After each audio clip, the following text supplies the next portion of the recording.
Okay. Um, Hello Good and evening. welcome to Emergency Hedge. It's, It's been a while. it has been a while. I was about to do a bit where we said it's been precisely 7 days and everybody is suffering from some sort of time dilation sickness, but Yeah. it has been a while. Um, And we're now, it's much like Andre did the other week, we're unexpectedly broadcasting on a Sunday. mm, mm, If you can't beat him, join him. Absolutely. We learn from the best and shamelessly copy them whenever possible. Yeah. Um, hey, hasn't he got a? Didn't he say he had a video out at some point today? Quite possibly. I've not been Mm. not been looking. Actually, it might be tomorrow. His videos usually come out on a Monday. His The, non-stream videos. well, I haven't seen a notification for it, so I guess it's not out yet. But But yeah, a he 2 hour epic on timing Windows was what was promised, which doesn't bode well for me starting work on time and productively tomorrow morning. also, just say importantly, even if it is out, viewers should stay here for what will certainly be superior content for the next bit. Absolutely, yeah, yeah, yeah. War and Peace versus Heaven's Gate. That's what it is. I'm just going to mute myself and check that I can hear our stream and it seems to be working, and then we can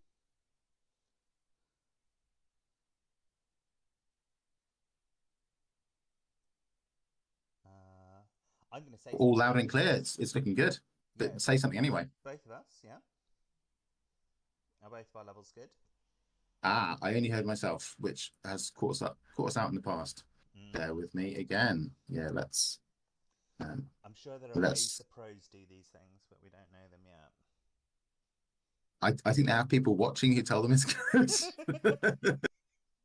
Well, that seems like a catch 22. Because how are we going to get people watching without being good? Oh, speaking of which, one or the other or both of us should probably keep an eye on the chat.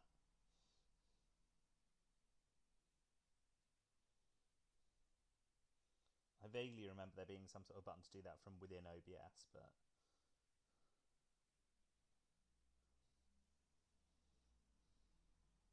Okay, it's a good job that I did that. I think you're quite quiet, Jessica. okay. Um, 2212. Do you want to try me again now? See if I'm any better. Yeah, yeah, yeah, yeah, yeah. But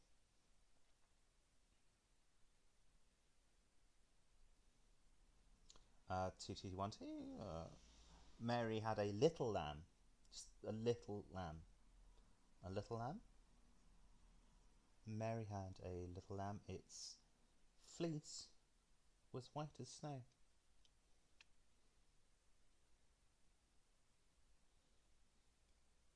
still a little bit on the quiet side. That was an Okay. improvement. I'm just going to take my sound suppression off completely and see what that looks like. Or sounds like. In fact, you're going to see what it sounds like. Hopefully better, because I literally can't fix it any more than this.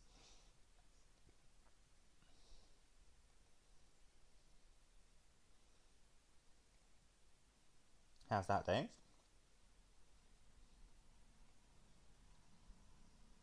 Or are you waiting for it to catch up?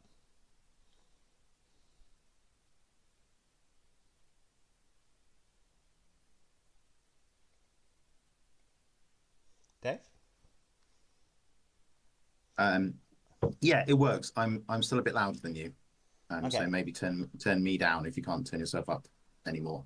But I think that's good enough. Like we're both audible and cool. uh, somewhat lucid. Cool. That will do. That's our exciting bit of tech dicking Hmm. around done at the start of the video. This has become tradition. Yeah.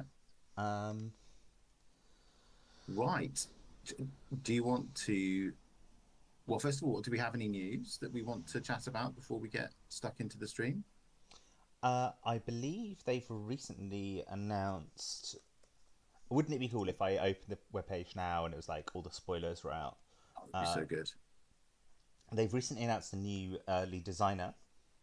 Oh well, I've not seen this Have you not seen since. this? No, well, since Reddit got caught by the enshittification, I've kind of stayed off that, and generally I relied on stuff cropping up in the Netrunner subreddit to let me know when Null Signal had published anything. Yeah. So Uh, I'm basically some sort of rube from 2001 or before who doesn't actually get any online news about the stuff that I care about anymore. we're close enough to spoiler season now that I am like habitually just checking the Null Signal Games page. I don't know a lot about Zoe beyond the fact that she works for Null Signal Games. Yeah, and that she's like the moment I read the announcement, I went and like searched her on GLC, and so all I know about her is she works for Null Signal Games and she's answered some daily questions, and the fact that she's answered some daily questions means that she's a good egg in my book, and I'm sure will take Netrunner into the 22nd century.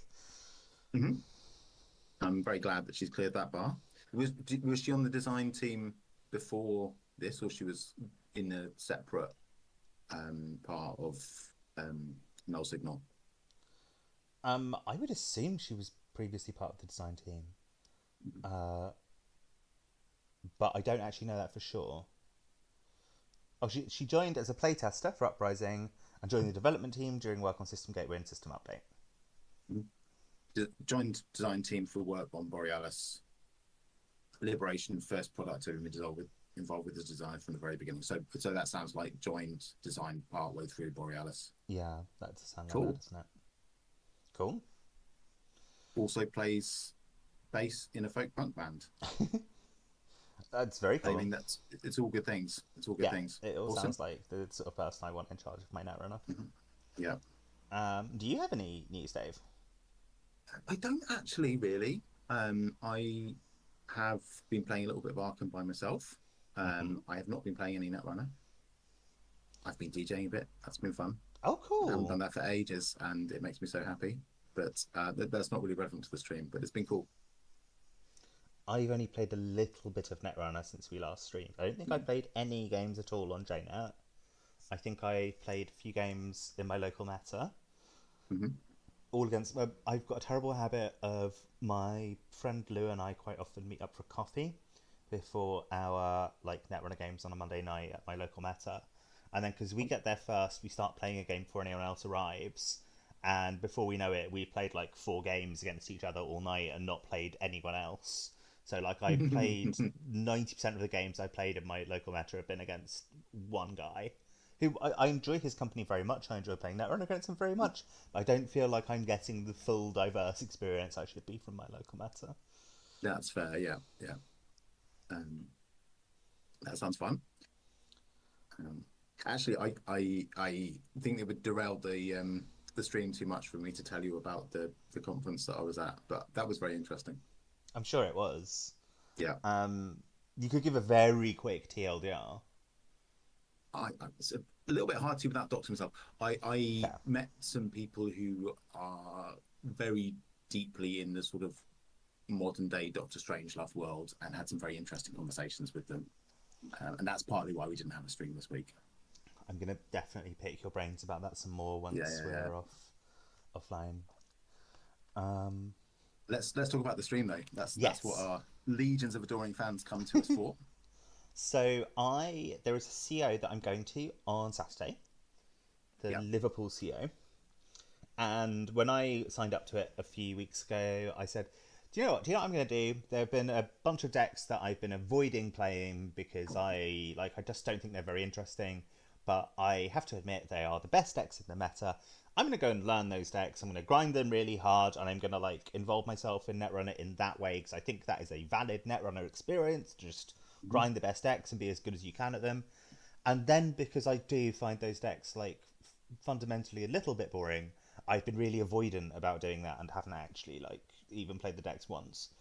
So I was thinking tonight we might have a look at those decks and play at least one, if not 2 of them. That sounds fantastic, yeah. And it also sounds like quite a good fulcrum for more Netrunner learning for me, which is all to the good. Would you like to look at Corp or Runner first? I think we played mostly Corp the last time that we convened. The apocryphal stream that that we don't talk The, about. the, So let's start with runner. I mean, like, one of the reasons that we missed a week is because last time we did like 3 or 4 streams, I think. None of them Yeah, were in any way watchable or listenable to, but we did yeah, create several. yeah. Some of them were watchable but not listenable, and that was part of the issue. Um, Yeah, and it was yeah, quantity over quality, I would say. Because I we would created say so. I would say so. Yeah, yeah, yeah. somewhere between We've, 2 and 4. Um, they went into the simulation reset along with the Great Orcs, and we don't speak of them anymore. okay, so I am going to talk about the thing I find most tiresome about the current meta, which is Big Hoshiko. Please Um, do. uh, Hoshiko, my goodness. I I mean, this is right. the runner that I'm almost familiar with. The first thing I'm going to say, because I'm going to like try and not be too negative about a deck that I think is a Yeah, little bit dull and says some like slightly bad things about where the meta is at the moment. So I'm going to start yeah, with something really positive, which is I think the lore of Hoshiko, like a thing that I will say to people when I'm trying to get people into Netrunner is, oh, one of the runners is like a magical girl and you have to keep running, otherwise she gets depression. Like mm, that's like an amazing thing to be in any card game. And yeah. I love everything about the lore of Hoshiko. I just don't love the way that Hoshiko plays. This Especially is when, super basic, but I could actually do with just a tiny refresher on her ability. of course. So, So, go on. it's a lot of words that end up not being a very interesting effect. When your turn ends, if you accessed at least one card this turn, gain 2 credits and flip this identity. And then on the other side it says, when your turn begins, draw one card and lose 1 credit. So, Yeah, if you were to would ignore the like accessed cards bit. Let's just pretend it said successful run for a moment, because 9 times out of 10 it's going to be the same thing, right? mm, mm-hmm. If you made a run every other turn, you would gain a card and a credit every other turn. Yeah, In practice, most runners find that the extra card draw every turn is worth losing a credit. yeah. So they would rather like exchange credit for a card draw, especially with Anarch Economy being what it is. I kind of wish that the numbers on this were different. I wish that where it says game 2, it said game 3, and where it Mm-hmm. said lose 1, it said lose 2. Yes, yeah, yeah. Because then I think you would be forced to be judicious about your runs so that you Yeah. didn't like run out of steam. I am I'm well prepared to believe that would be a better balanced ID. I do think it would not be quite as good in terms of Ludo narrative. Like, I do have a very. I'm not sure I have ever played Hoshiko. I've played against her quite a lot and watched people playing her an absolute ton because I do watch a fair amount of competitive Netrunner, and my goodness, she's all over it like a rash. But it, it's. I think it's interesting that the ability creates a sort of compulsive running kind of approach, and that I think kind of fits my understanding of the character. But I'm going to challenge you a little bit on that because please do, yeah, yeah, go I for it. think that one of the things about Hoshiko is that she's suffering from some kind of internet addiction, which again I think is an absolutely fascinating thing to be part of this game. But that story becomes much less impactful and much less interesting if the conclusion that you draw from the game is it's fine to have this addiction. This addiction will never cause Yeah, you a problem. yeah, yeah, yeah. Whereas if it's like, actually, sometimes you need to know when to stop, I think You've that's more lost all your interesting. money and it's bad. Yeah. It would be cool. I mean, it'd be cool if the design was like you've lost all your money and it's bad, and you can't stop somehow. Like you have to do you have to do Yeah. something other than just avoid running to flip it back, and That would be actually you can cool. just drain all your money and leave you fucked and then depressed. Anyway, Yeah. maybe in 4 years' time when she cycles out, we can come back to this. That's probably long enough on a runner that everybody knows apart from me. Let's move on. So I've not played Hoshiko for a really long time. Hoshiko Hmm. was my runner of choice when I was an a startup Ashes player. I played Virus Hoshiko. And there is a Virus Hoshiko build out there in Standard at the moment, which looks kind of interesting, but isn't like... I'm not aiming to play interesting decks at the weekend. I'm aiming to play what I think is good, and I think this is good. I think this is probably also good, but there are reasons why I think the 69 cards version is probably better. The only thing that's putting me off from... There's a good chance I play the 69 cards version tonight and then don't play it on Saturday, simply because I do not want to sleeve up 69 cards. I just don't. And I don't want to shuffle them. That feels irritating to me even to think about it. Yeah. But for tonight, let's give it a whirl. I would like to talk a bit more about the other cards so I can follow. Oh, of course, them. yeah. There are a lot of them. This is one of the drawbacks about doing the 69. Okay, Bravado, I know. Juice is Wild, I know. Dirty Laundry, I know. Moshing is throw cards to get more cards. Is that right? Yeah, Moshing is trash 3 cards from your grip, draw 3 more, and gain 3. So it works great with Steelskin Scarring and Bin Breakers. It will become much less good in a few weeks' time when Bin Breakers rotate out. Yeah. Raindrops fine, Steelskin fine, Short Gamble fine. Hippo is the hardware that you crash to discard a piece of ice that you have just passed or broken, or you remove it from the game to trash a piece of ice that you have fully broken. And it has to be the outermost piece of ice. It's a very, very strong card, particularly in the Ag Infusion matchup. It's really strong because the Ag Infusion cares so much about its outer piece of ice, and this is a way of killing that outer piece of ice 3 times. Cool. More as a console. I have heard of this, but not familiar with it.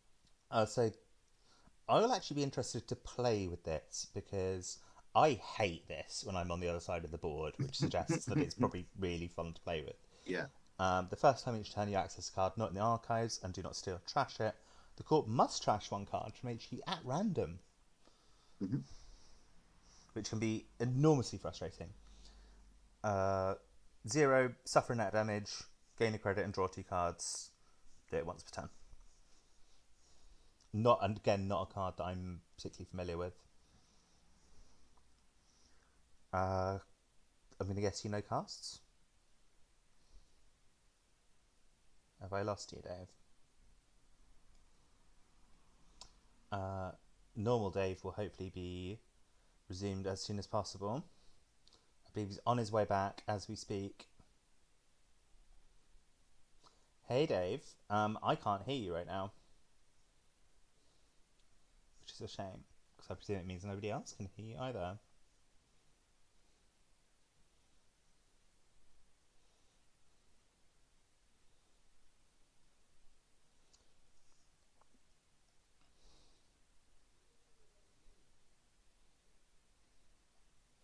So I'm going to talk a little bit about why I think this big Hoshiko is good. I think that, and why it is I don't like the fact it's good. I think the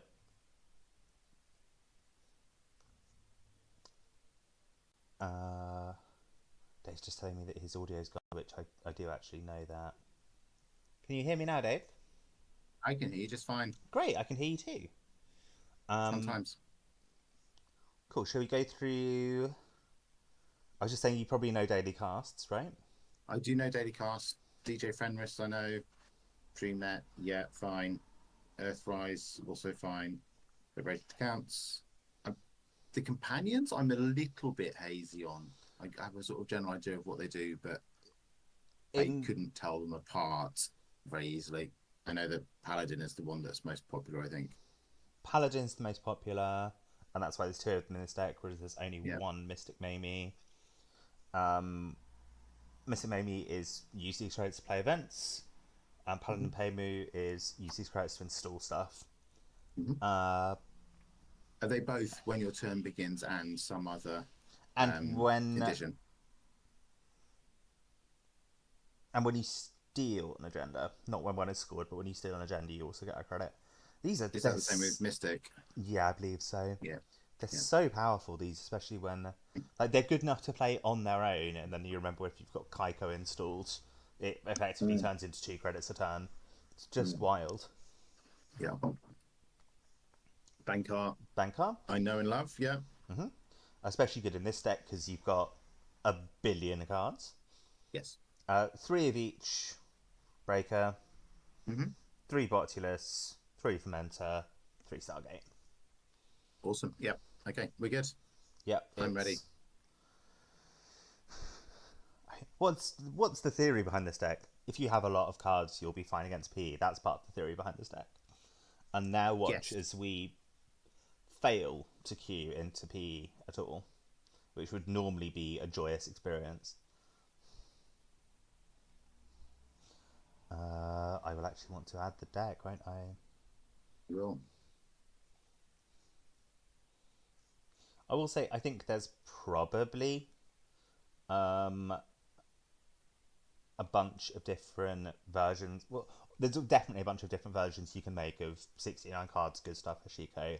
I don't have any reason to think this is any better or any worse than the others. I just want to give it a spin. Hmm.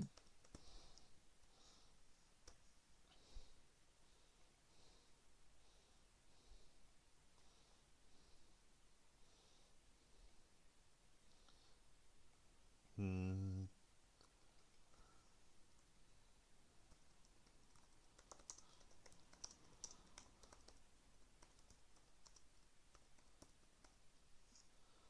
Great.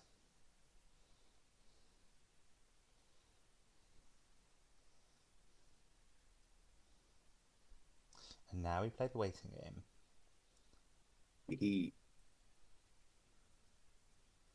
was the invite from Liverpool from people you know IRL or through GLC or some other connection.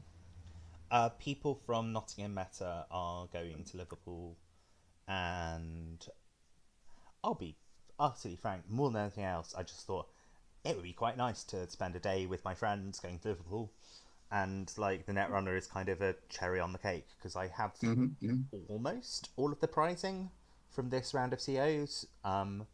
The only thing I don't have is the invite to uh, the big tournament, which I think might be nationals or something. Yeah. I don't have that because we didn't have enough players at our CO that I won.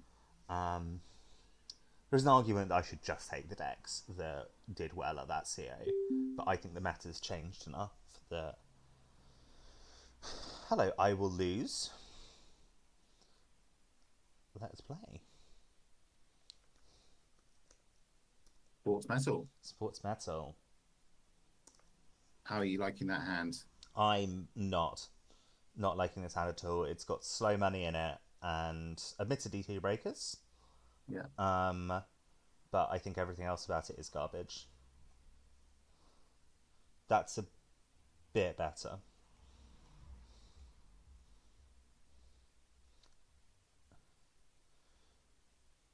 The good breaker twice, the fast money, steel skin, and more money. Yeah. So this could be Drafter, or it could be Gatekeeper. I think I let them fire a Gatekeeper. Um, I will happily bravado into this server.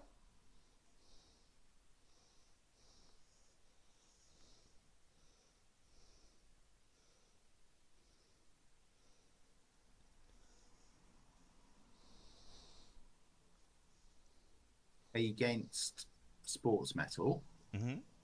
which of the ice types are most likely to be encountered, and which of your breakers are the highest priority as a consequence? What have we got? Ginger We've City Grid. yeah. So I cannot trash. I am going to uh, trash their Spin Doctor.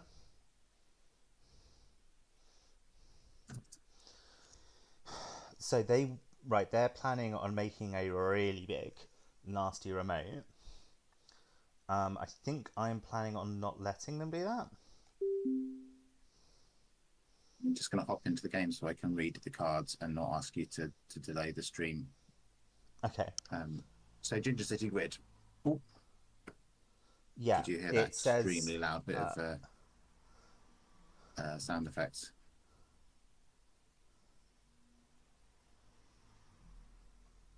I did. It says, whenever you draw a piece of ice, you may reveal it and install it, protecting the server, lowering its install cost by 4 credits. I'm just going to draw for last click. Oh, Yeah. wow. So it's like chuck loads of ice for extremely cheap onto this particular server. Onto this particular server. Interesting. I thought that was a slightly odd play to res it on the second run, not the first, unless I missed what was happening. I didn't miss what was happening, right? It was a bravado run, sure gamble, and then you ran again. Is that right? Yeah. On that bravado run, I could only trash the Spin Doctor. Right. So they weren't too bothered. They were like, fine, trash my Spin Doctor, I don't care. Yeah. And the second time around, they did not want you to trash the upgrade.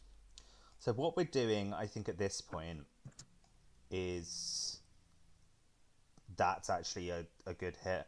But I don't want them to see we've got it yet.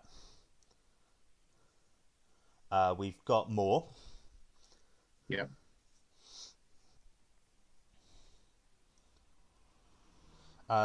Just talk a little bit about my strategy. I am trying not to steal agendas. That's like too often or too early.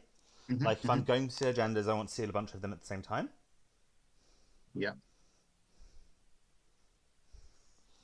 The fact they did that rather than something else suggests to me that they're flooded.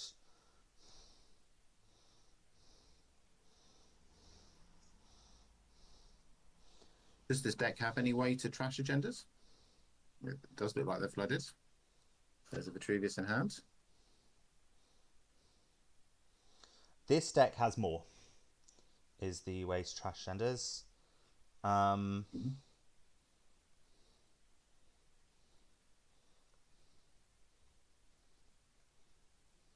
Gotcha. Yeah.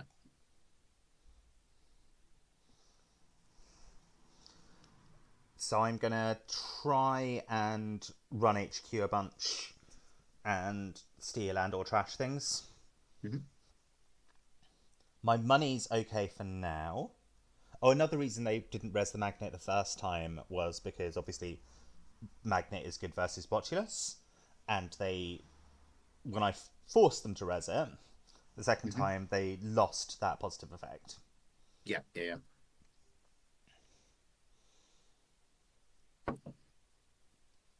And looking at a Hoshiko deck, or any Anak deck with a lot of cards in it, chances that Botulus is one of those cards are pretty high. Yeah. I imagine.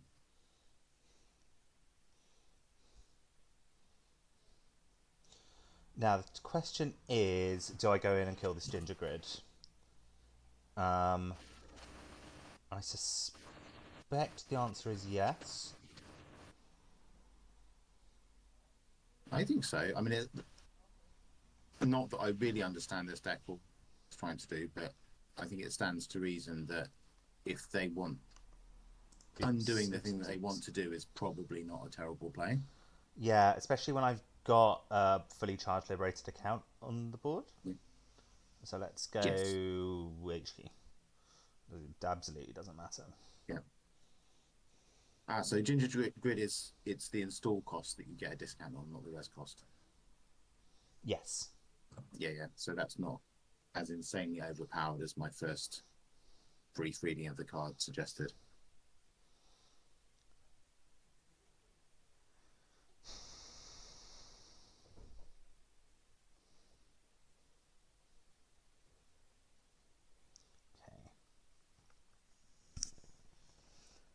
Would running that server have been a more sensible thing to do before the Maw run, in case it was a Spin Doctor and they had to discard an agenda? My thinking, you might well be right, Dave.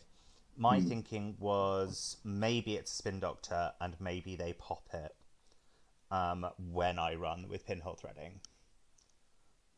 Okay, yeah, that makes sense.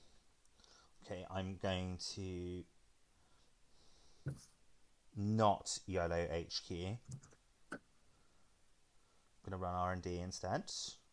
Because they are indicating... Ooh. Okay.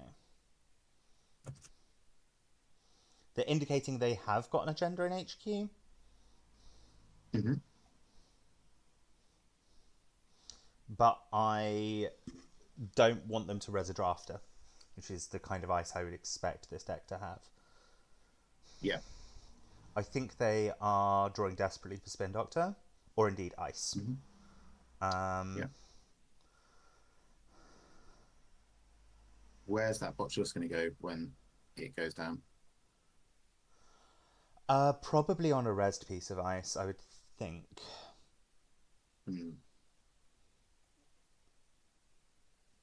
Whoa. Wow. Is that game? I think it might be game. Yeah. Wow. I think this deck might be a really powerful one in the meta. Oh my goodness. I mean, that was obviously very lucky. How many more hits was that? I'm gonna. That's at least 3 more hits out of like maybe 4. But they're saying they had 6 agendas in hand when they installed more. When I installed more, which slightly begs the question: why did you not mulligan such a hand? And I guess the answer is because I'm Sportsmetal. I don't care about you stealing agendas, but you do care if I steal 3 at once. Okay. Well, it looks like that was just 3 more hits, and everyone was an agenda. Wow, that is. Unless their hand was all agendas. Well, they're saying that they had 6 in hand on install. Yeah, I can't just search the chat and see exactly the throughput of their hand, but yeah, that's pretty brutal. I mean, that definitely feels good. I'm not a huge fan of playing against Sportsmetal. Yeah. Like, I say I'm a person who loves Netrunner, and then I'm like, I don't like Hoshiko, don't like Sportsmetal. I feel like... Actually, there's quite a few people in my local meta who agree with me that like there's a number of IDs which are a little bit like be rewarded for playing the game in a normal way and not doing anything unusual. And those, like I was saying with Hoshiko before, if it was like get a reward for running every other turn but not every turn, I think that would be really interesting. Yeah. Whereas with the current way Hoshiko runs, it's just like run every turn, run all the time, and that's not as interesting. Yeah. Likewise with Sportsmetal, I hear it's quite good for the corpse score agendas. Yeah. That often tends to be in a corpse game plan. But like equally, it's not like it's hang on, I'm just going to actually load up this game. Yeah, set us up.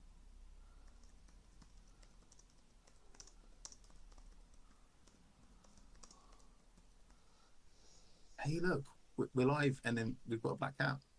Yeah. This is Rosencats. You want to come say hello to everyone, Rosencats? One of my 2 cats, Rosencats and Kittenstan. I'm very funny, aren't I? Yeah.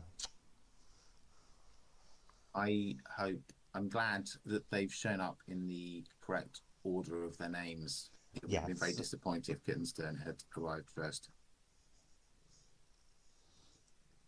Rosencats is the cuddle bug of the 2. And wants cuddles all the time, don't you, sweetie? Yeah, I know.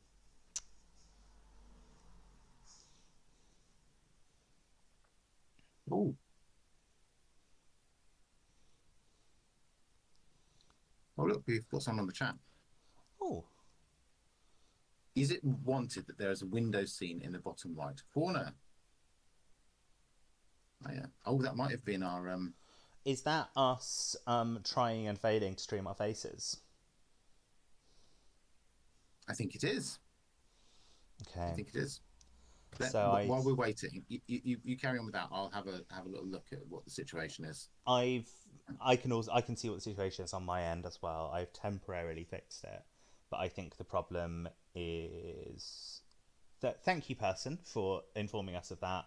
We this is the stream that you come to if what you love is technical issues, because we have them every single week, don't we, Dave? Oh no. Right. Okay. So this is gonna suck.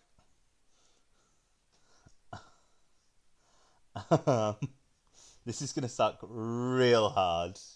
We have absolutely no asset tech whatsoever. Like we've not got imp, we've not got Miss Bones.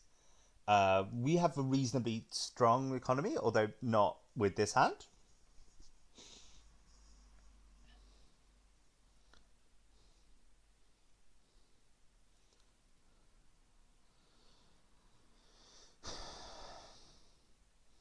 Like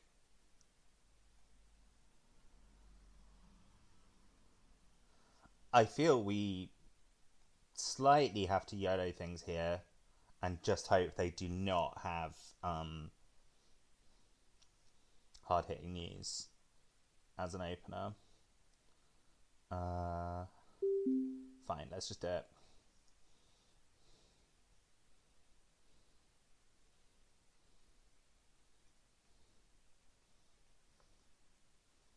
That's definitely not the right move. Never mind, I've done it now. Okay.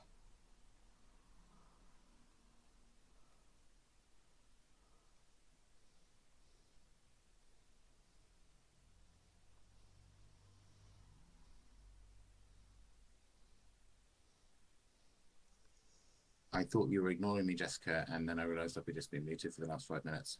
Oh no. Okay. I don't think I said anything important. Hey, but we stole an agenda, so that's we good. did. This is like I would hate to be road to my clients right now because I'm just not respecting hard hitting news even slightly, and if in their position, I would. Okay, well, that will show me. Yeah, that will learn me to not do that. My oh my! It's hard hitting news. We've just been hit.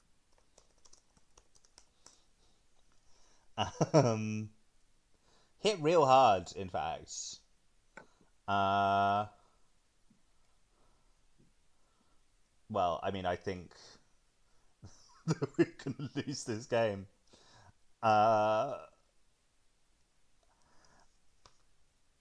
Let's do that.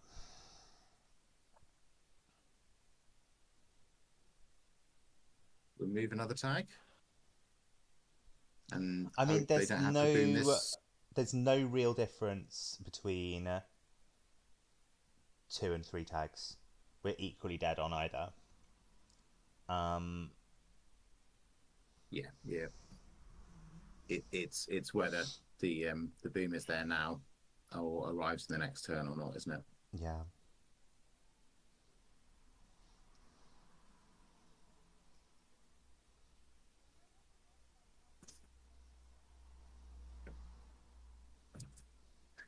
And actually, I don't think they've got enough credits. Okay, there was a reason to remove them. Yeah.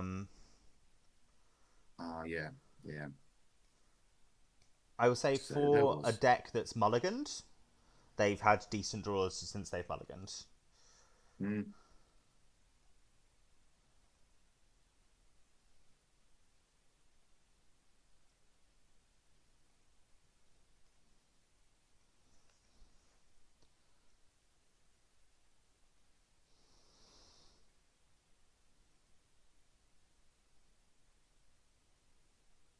When I was muted, I was asking what was the bad play you made at the beginning of this game. Yeah, you said, "Oh, that was a bad play," and I'm not sure what it was. I decided I was going to run the first turn because they've mulliganed, and I figured, like, worst comes to the worst, it's at least like relatively hard for them to HHN, Hosh with her link and extra credit. Mm-hmm.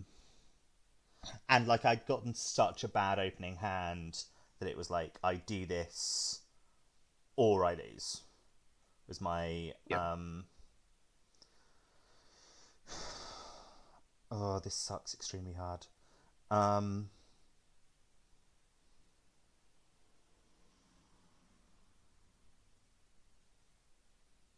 So my take is they either have boom in this deck and it's a matter of time before dying, or it's a case of crawling up to get enough credits to remove 2 of those tags.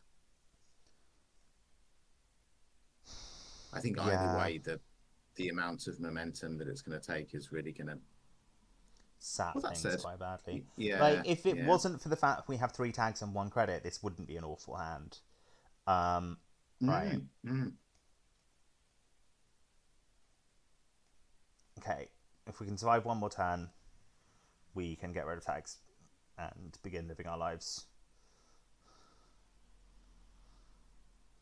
It will be quite funny if they play another Market Forces. Yeah. Which they might do. Like with Rashida.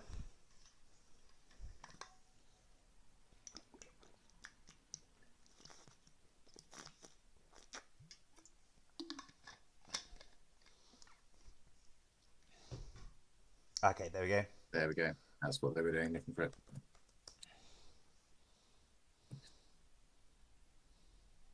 Well, that's 2 2 extremely quick and decisive games. It is. Oh dear. Oh dear. If we can get a 3rd game done, please would you let me play the Azmari deck? I've not played Azmari in this meta yet. I'd quite like to. Yeah, I think so. I mean, really, I think you're kind of in control of what we're doing. That is true. Although, like, you'd be very welcome to try either or both of these decks, but it might require some jigging around of tech that we're not 100% confident on how to do. I'm not sure.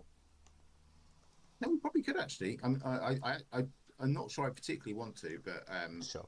I think we could just flip the screen sharing, couldn't we? And that would work. Yes. Yes. I don't loads fancy trying out a new deck on stream. And also trying to work like and yeah, troubleshooting some a spicy tech change that we've not tried out before. But let's see how we go. I mean, if at the current rate, you're going to get quite a lot of games done. So yeah, that might be the thing to do with the time that we have together. I mean, I will say I'd like to say I made a calculated risk, took a calculated risk in that last game, but like you could equally just say that I played it badly. But and like it wasn't as if I only died to that exact 3-4 card combo. I do think that there's a case for saying they've mulliganed, I have a bad hand. Like the number of times that there are a lot of times that I will still lose by playing this conservatively. Yes. And it might be more fun to not play it conservatively. But I could certainly see from my opponent's point of view, I know that I've played decks like that, and when your opponent goes in not respecting the potential combo, it feels a bit like, okay, well, we don't really get to play the game properly if you're just literally not going to respect it, because either I have it and you lose, or you flipped the coin correctly and you don't lose. Yeah. Like I've lost like relatively high level games like that, and it does feel frustrating because it feels like it doesn't feel like you've necessarily lost a skill, although there is a skill in like knowing when to take that calculated risk. It's kind of like the old adage about poker that it's quite difficult to play poker against a new player at Yes. poker because they don't know what a good hand looks like, and so you can't Yeah. read them. Mm-hmm.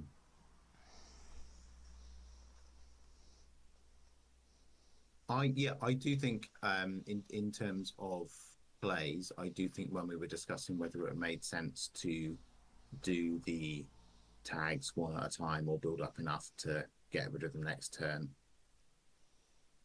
the market forces play that then followed that very brief discussion.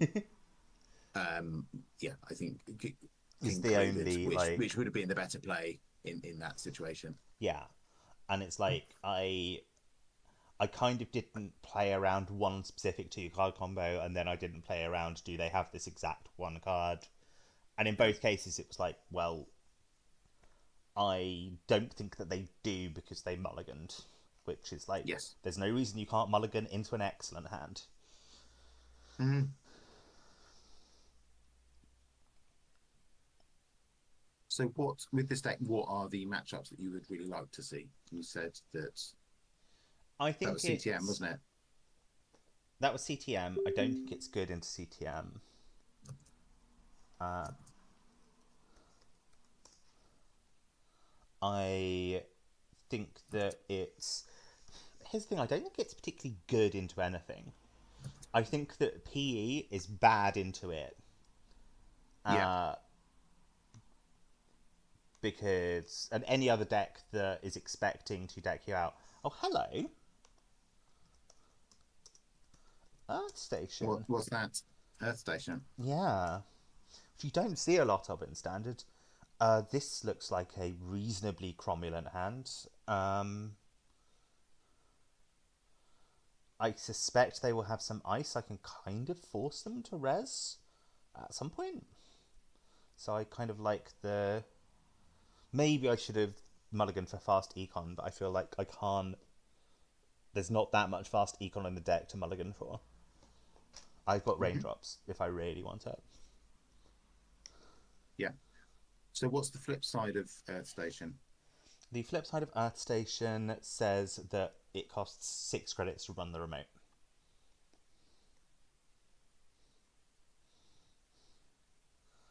Okay, wow. So one side HQ's a little bit more expensive, and the other side, the remote is extraordinarily expensive. Yeah. What a thoughtful opponent we've got. Although I'm just saying to him, how Big Hush. We were just talking about how Big Hush is good into Grinder. Okay.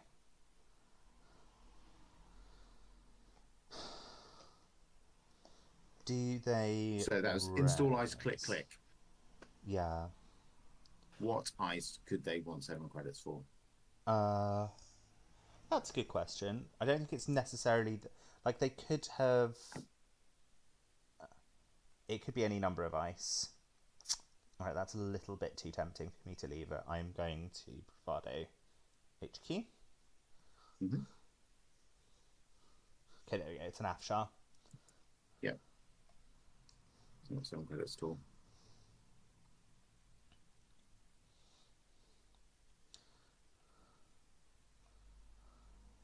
Now,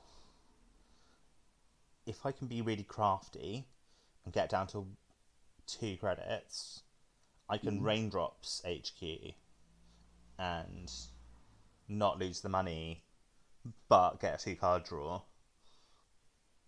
Yes. Which is, I'm a little bit obsessed with raindrops as a card. I think it's my favourite card from the most recent set because it's like it's good enough anyway.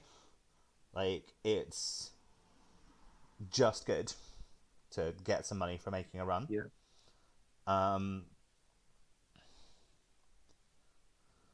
I've been quite surprised of all the Parhelion cards, the amount of play that Raindrops has had. it seemed nichey to me when I was reading the cards. I mean, what do I know really? But it seemed niche, and it didn't seem that people were evaluating. Certainly, when the teasers dropped, that people were evaluating it as, this is going to be a staple in a lot of decks. And yeah, I guess it's just good enough, like you said. Oops, I'm being silly. I can't play that right now. Or at least I can't play it on HQ, which is what I wanted to do. Mm.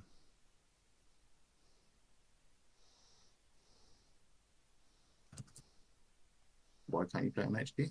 Because it What did costs I a miss? credit to run HQ. And raindrops Ah, also of cost a course it credit. does. Of course it does. Yeah.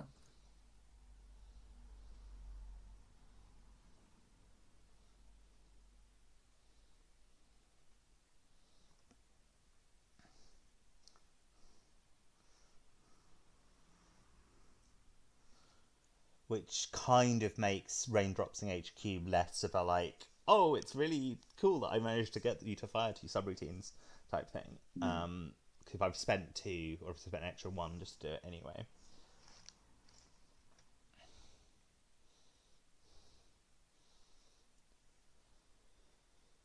Have a look at the flip side now. Yeah. I was Yeah. about to ask whether I assumed that it was the case, and it is that the limit is on both sides of the ID. Ah, okay. Successful on HQ flips it. So the Yeah, which I could the court doesn't currently flip do. it back. Yeah, yeah. Okay.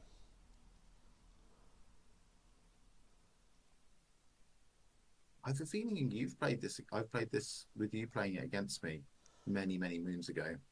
That sounds plausible. Mm.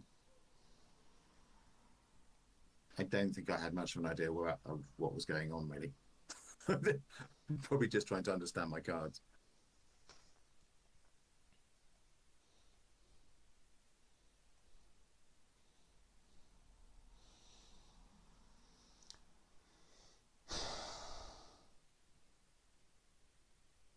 Okay. Wow, Afshar is a really good ice It's a really good ice. in this idea, isn't it? Because it's Boo.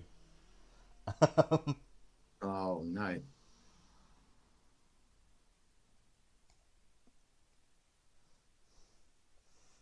But the Hosh money machine is now open for business.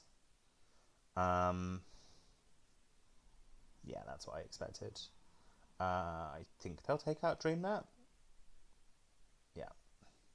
it did.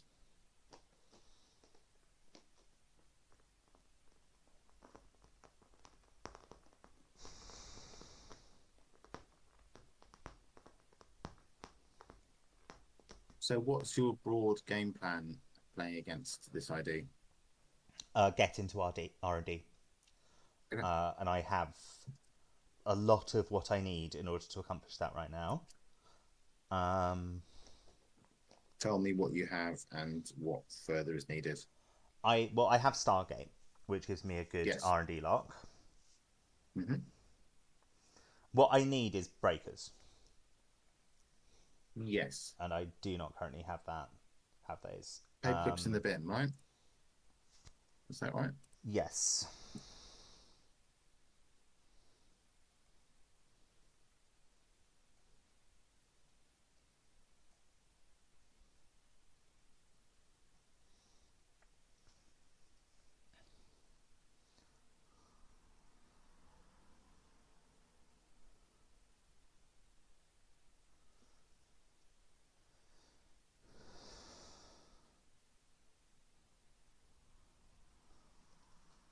Okay, they put.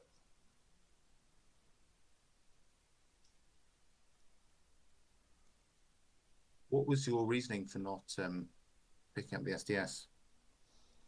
That I could probably do it next turn, or that if I Yeah. didn't do it next turn, I would at least be like getting some value off the run as I'm doing now.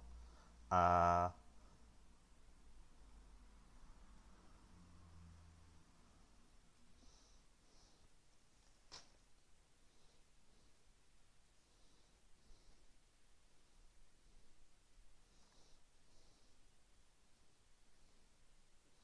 I think I killed the magnet here. out of the 3. That is ice that they can res right away. Then draw last click like a noob. Love it. Okay. So the issue now is that there is plenty of unpleasant stuff that they can res with 9 credits. Yeah. How did they get to the stage of their credits going so low? I've not been really following their economy closely enough to. I forced them to res a magnet on the remote. Mm-hmm. And then they had to. Then they really wanted to score out above the law, which they did. Yeah.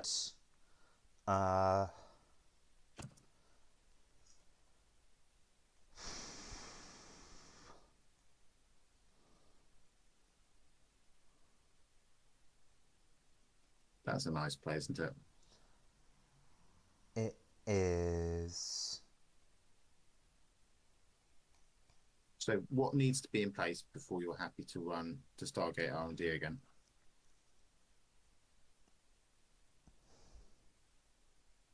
MK Ultra. I want an MK Ultra in case it's a sentry. I probably want Hippo. I don't really want to mosh this hand. But nor do I want to do most other things I can do. I'm just gonna play a short gamble.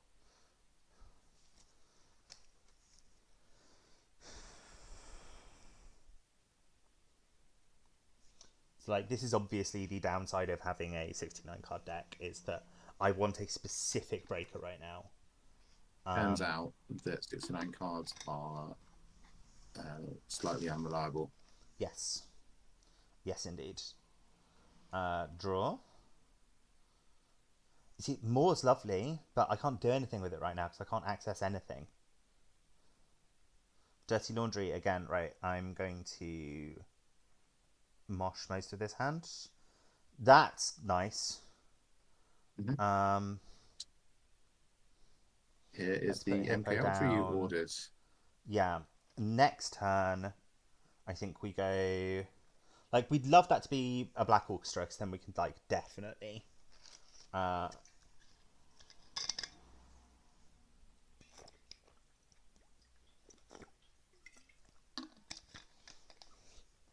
get in places. But, it's... That's interesting. I wonder what they're...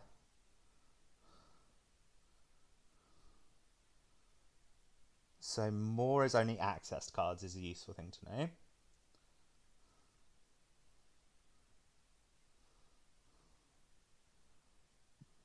What would be your guesses about the potential upgrades?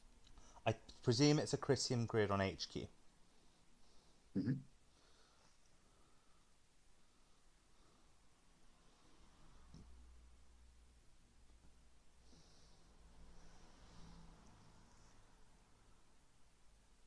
Ugh. So this is beginning to look like it's just all code gates all the time. Yep.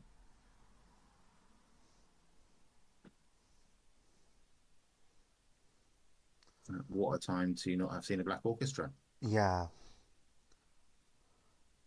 Yeah, alright. It's all code gates all the time.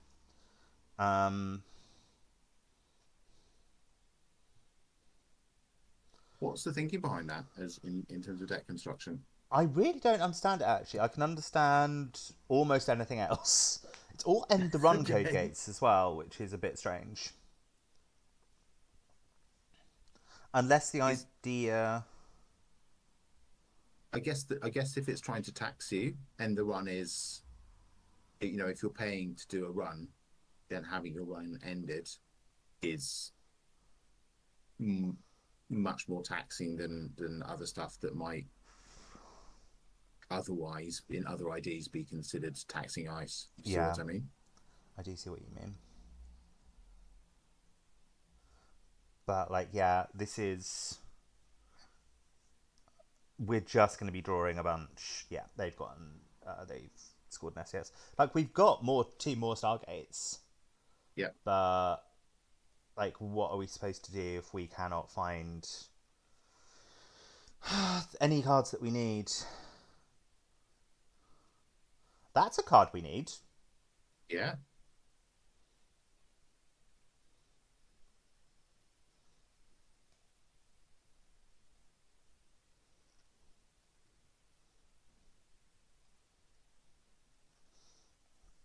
Like, bit too little too late, but it is a card that we need. Mm-hmm.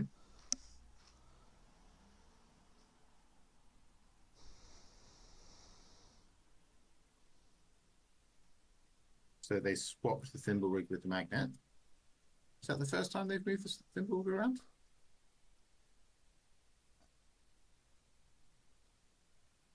Don't think so. Like, they've got decent money.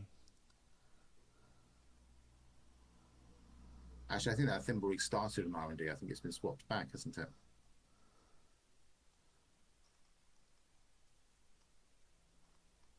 Yeah, I think it has.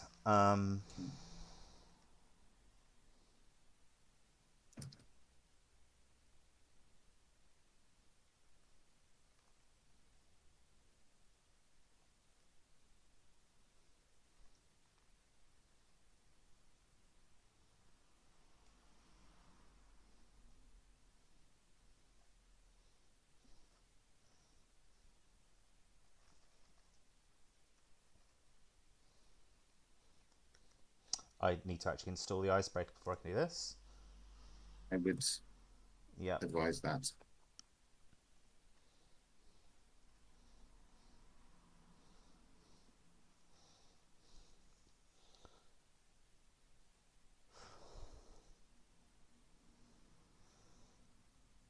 Do I want to do that? No. Don't know that I do.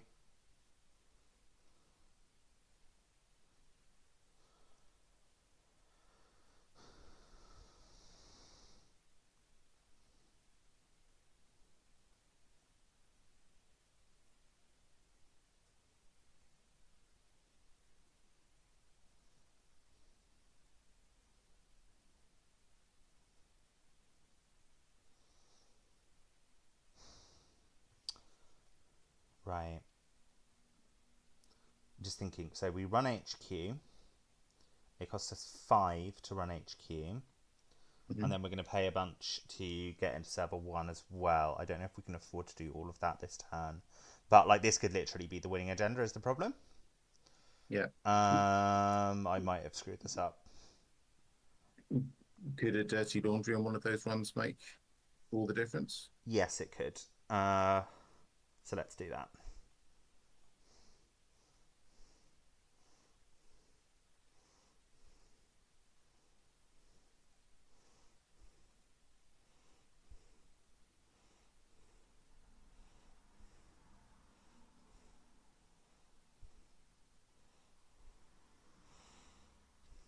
And we only need to break one of these 2 pieces of ice.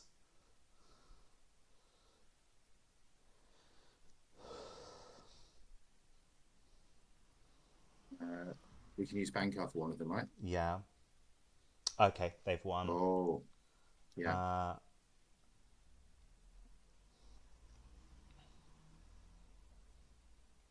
I hear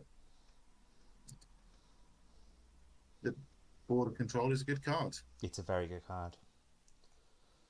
So that means it's not all Kogates all the time, and we were a little bit unlucky to up for our Black Orchestra to be quite so low. Okay, hang on, I've done that wrong. Oh, thinking. Yeah,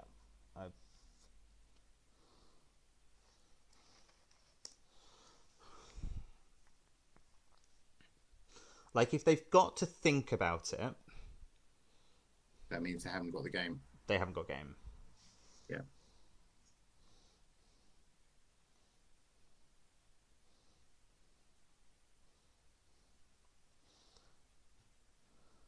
So what? Sato City I Grid. see. Yeah, I will trash that. So that's the trasher card to fire the subroutine upgrade. The good news is that's a card that I have my eye on and have never played it. What's the good news, Jessica? We've Aside from not lost the game. not lost the game is important. Yeah. We did lose a pinhole threading. That's bad news. Mm-hmm.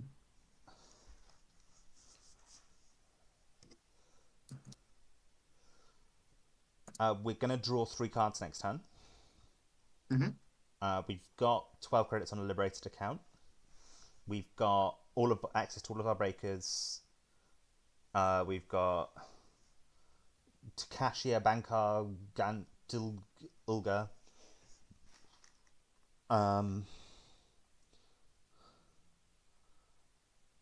I think. Okay.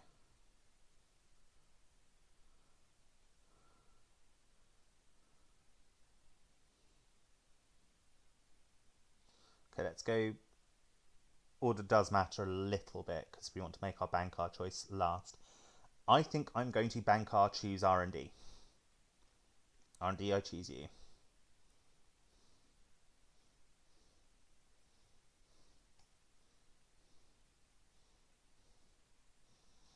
So, we're going to keep drawing through the deck. We are mostly doing so to find another Stargate.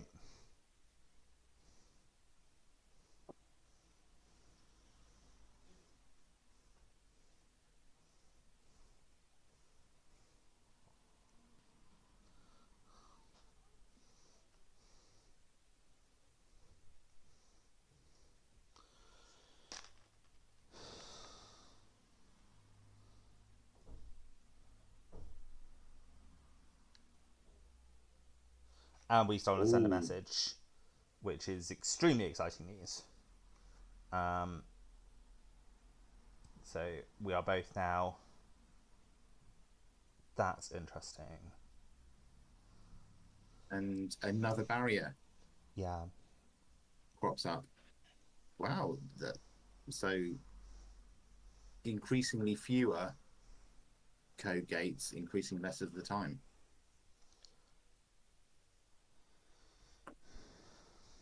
And it appears that there was an agenda or something very spicy in archives that they've shuffled back in with the Spin Doctor. It feels that way, yeah. Was that a more? Have you even got more down so that I just put more down just now. But it hasn't fired yet. It's fired once, so it could have been an agenda from more that we hit. Right. I was wondering if that told us anything about how many agendas they might have in their hand and how flooded they are, but perhaps not if it was from more. But it might be worth checking. It might be worth checking. They've not flipped their ID. No. Which you might expect if they really wanted to keep you out of server 1. Yeah.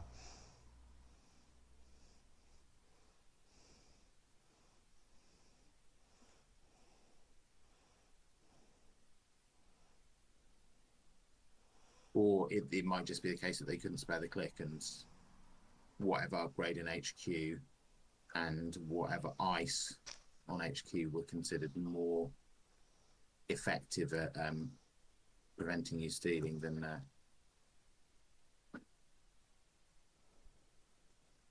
flipping. I found another send a message. Oi! That's how you win, isn't it? Yeah, they were starting to build a very scary remote.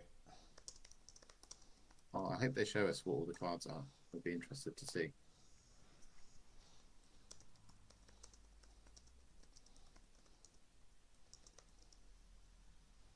Hey, there we go. Just a Rashida.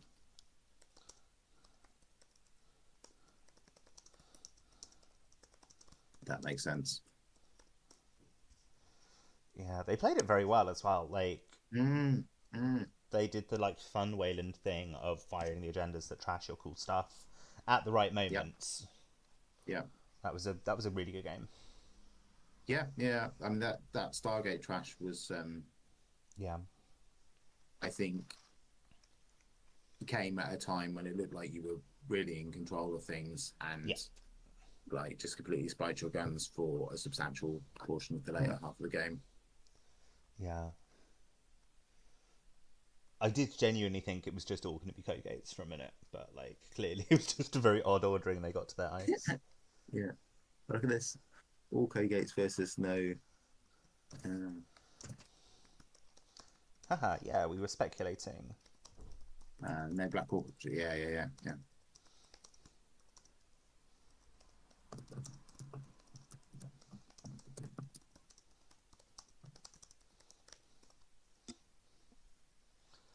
Yeah. Cool. Alright. I would love to try out the Azmari deck. Yeah. I mean, I'd be interested first of all. So we let's. Have you come across Sebastian K before? I I've feel not. like it's a name that I vaguely recognise. I might have. There's the horrible thing of like people on JNet do sometimes just bleed into each other a little bit. I mean, there are more people knocking around than it's easy to keep tabs on. No, it's just it vaguely feels like a name that rings a bell, but it's one of those muffled bells that doesn't actually register with a meaningful part of my memory. I was going to say, so that felt like a much more meaty game than the previous two, which were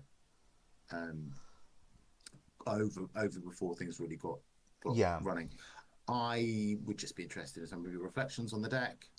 Did this meet with your expectations?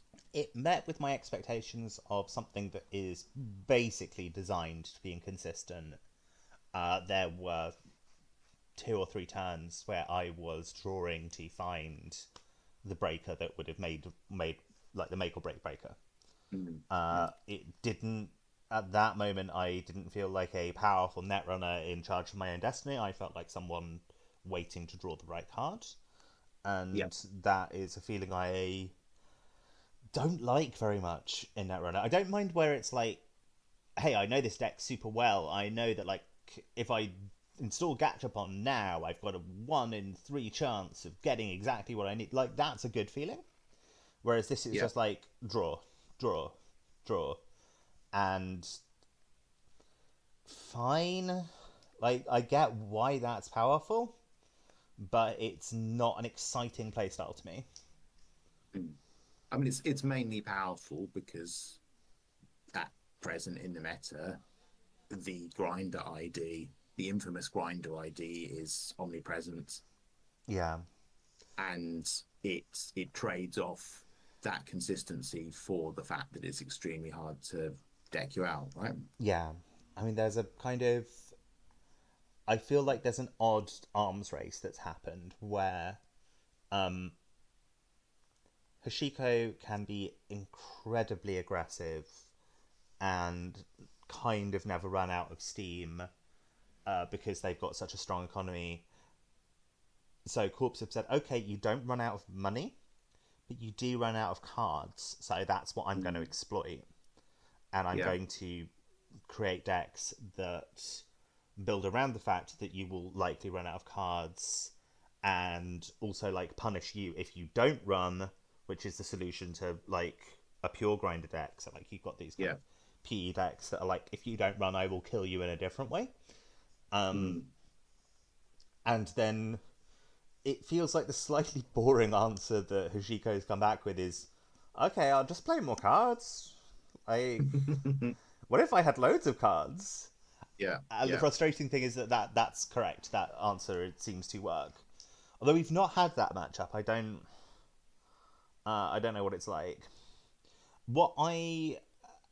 As someone who genuinely thinks the like Prana PE and Waro Tracker type PE and like asset spam PE decks can be interesting to play against.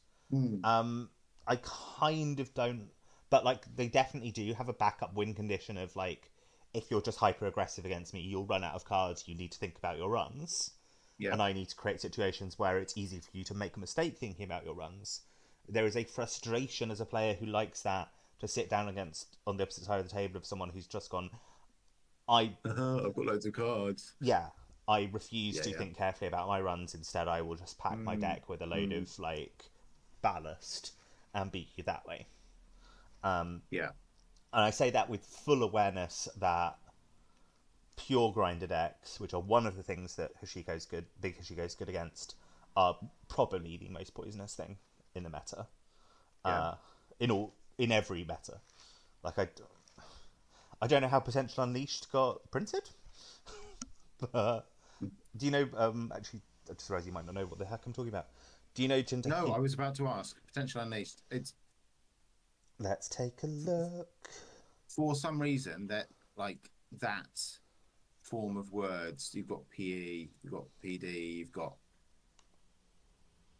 I wouldn't say they all bleed into each other because I am aware of them as distinct names, but there's a sort of stylistic consistency between them, which makes it a bit hard for the less familiar ones to stand out. Right. So we've got. It's an FFG card. Yeah. It's currently banned, and I'm confident that that's the correct decision. And it just says whenever the runner takes at least 1 net damage, trash the top card of the stack. You do not play this unless your entire game plan is deck the runner. There's no reason you play this. And there were a load of other. There were some toxic cards this made friends with. Like there was a card that just said, whenever the runner encounters this, or maybe it was even whenever the runner passes this piece of ice, do 1 net damage. And so you just put that on R&D and be like, okay, every time you run R&D, you can break the ice that just says end the run on it, but you will lose 2 cards every time you do it. And then on top of that, obviously, I've got snares and I've got all. These days you'd have an enemies and stuff, but I don't think this was never legal in the same matter as an enemy. I don't think. Obviously, what this doesn't say is you're not getting all of that incidental net damage from agendas, but it kind of does enough on its own to just be toxic that they correctly banned it. Yeah, I mean, on a immediate reading, this seems like it's more grindy than PE because, it's easier to do net damage than score an agenda or have somebody steal one. When we were talking a little while back about Hoshiko and the fact that the credit tax of the flipped side of the ID isn't really a limiting factor on the deck, and therefore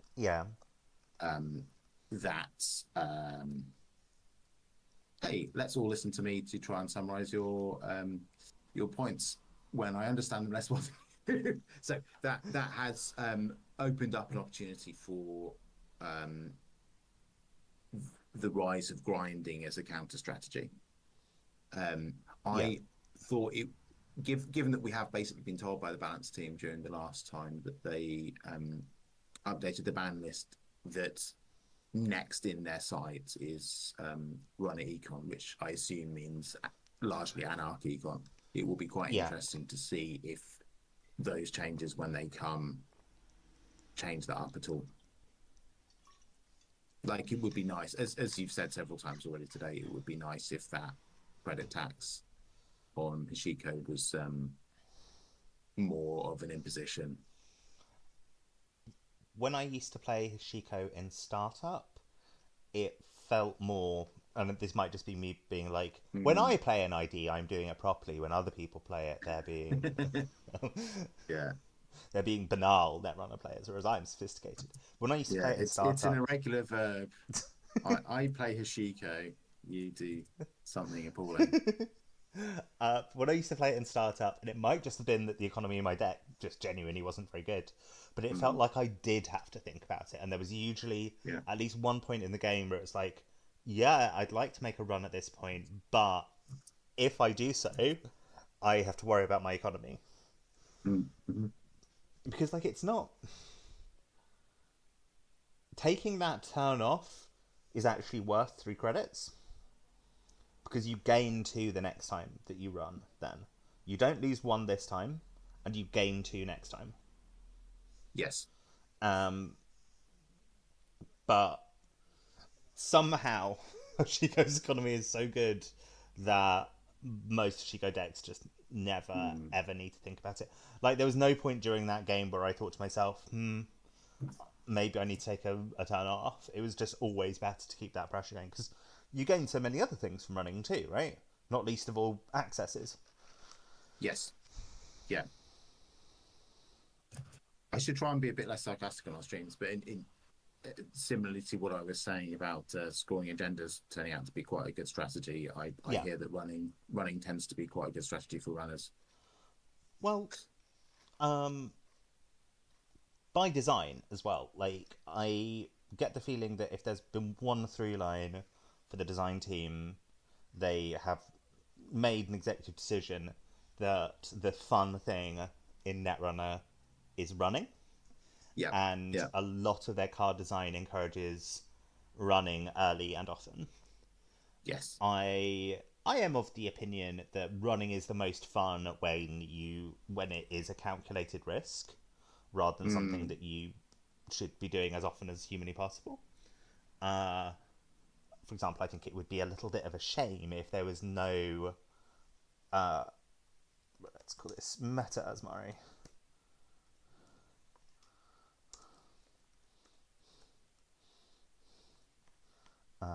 That's a hostage to fortune. There'll be a different meta Azmari in a few weeks. One last little talking point before I let you. Make your point. I was going to ask you another question before I let you play the deck that you really want to play. I was going to say, I think it would be a real shame if there was nothing even a little bit like HHN. In fact, my preference would be for there to be 2 or 3 cards that are like have a similar, hey, do you really want to make that run kind of effect to HHN. Yeah. There's been some commentary that HHN is problematic because, as happened to us, you can lose the game on turn 1. Like, we effectively lost that CTM game, or at least put it into a state where it was like, I was kind of relieved when we got boomed during that game. I was like, cool, that I'm glad this happened now rather than in 8 turns. I think I made the point at some stage that, like, creeping along and getting rid of those tags, it was an option, but it was pretty, the game was probably a foregone conclusion whether they went or not, because the amount of the tempo lost from getting rid of the tags put you at such a disadvantage. I was just going to ask, after, if you want to say on stream, after running Big Hosh, whether you think you'll take Little Hosh to the CO or Big Hosh.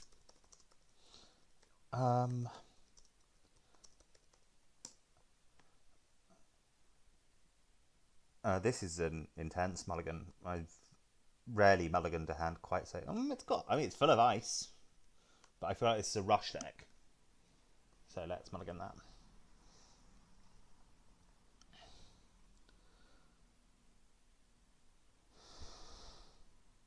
Is that a better hand in your estimation? Look, we've got HHN. Not really.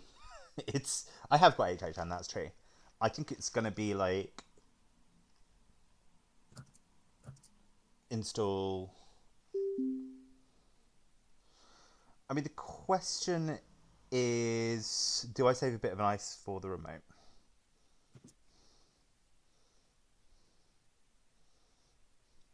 Yeah, do you know what? Come at me. I believe I'm going to choose event. That's the thing about this idea, right? We actually haven't, Jessica, sat down and talked about this deck at all, so it'll be fun finding out about it. Maybe we can do that after this game, if unless we've really exhausted our understanding of it. But Azmari, I am aware, is an ID where you just say event every turn. And, that tends to work out. There's a decent chance that this is the worst matchup for it, because Lat has access to misdirection.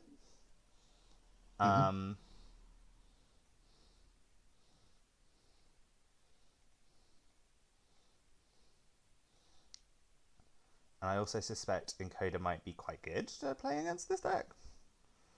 Yeah, I mean, Encoder is a name I do definitely know and imagine to be a good player.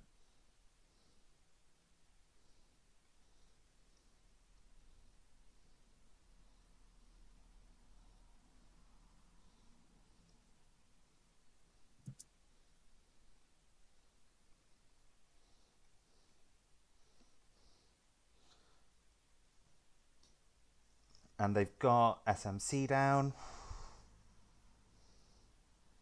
Like, we are threatening to rush out.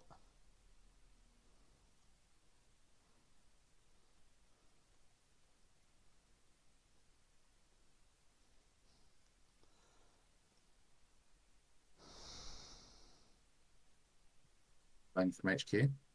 Wow, this is a fast game. I'm struggling to follow this, actually. Yeah, they're going to steal a Bologna. They're going to win this game.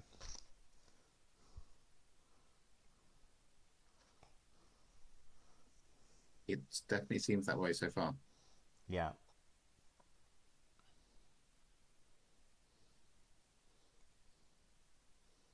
Okay. So. Oy, oy, oy.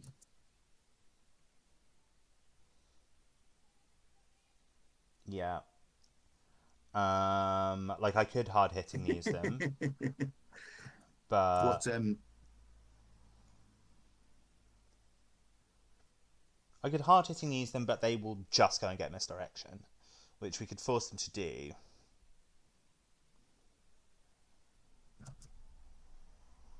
what are the credit implications of doing HHN?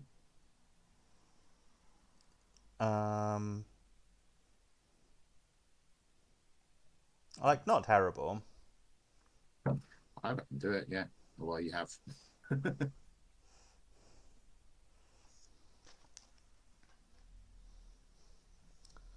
So they will now just go. We might as well play program because we know they're going to play a program this time. Yeah.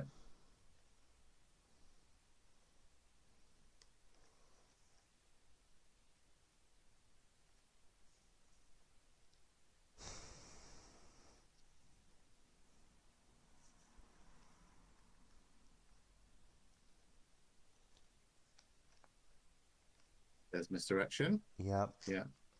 Like I don't know that we did anything particularly wrong here. Here we draw. I mean, having the runner on 0 credits is not a terrible place to be. No. It would be nice if we had an agenda in hand to take some advantage of the scoring window as a consequence. Cool. I feel like the one I would basically prefer to be playing into anything but Shaper with this idea. Yes. Like one of the reasons I think this is strong at the moment is I don't think Shaper is very strong right now. Yeah. But like at the same time, one of the reasons I think Shaper isn't strong right now is because let's just do that.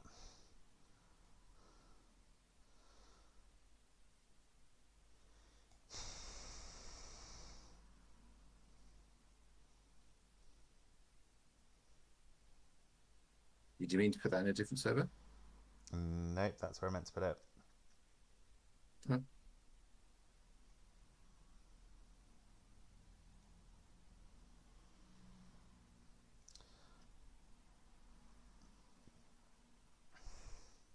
I like this why, is please. Because it's a spin doctor, so I don't really care if they run it, and I'd rather have it sitting on the board. Right. So it's not to be used imminently, and you don't want it clogging up the. Right. Fair enough. Yeah.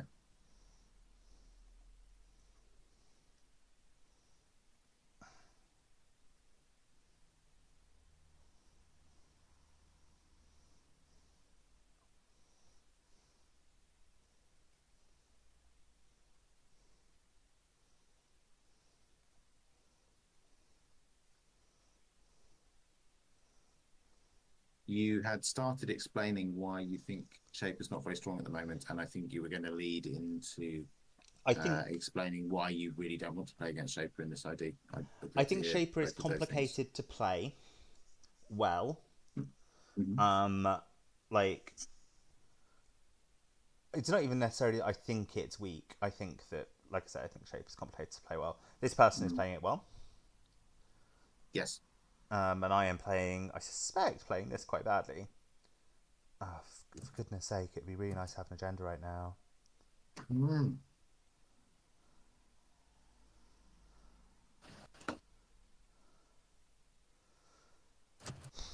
What's the opposite of flooded? Yeah, mind you, like I think they could get in.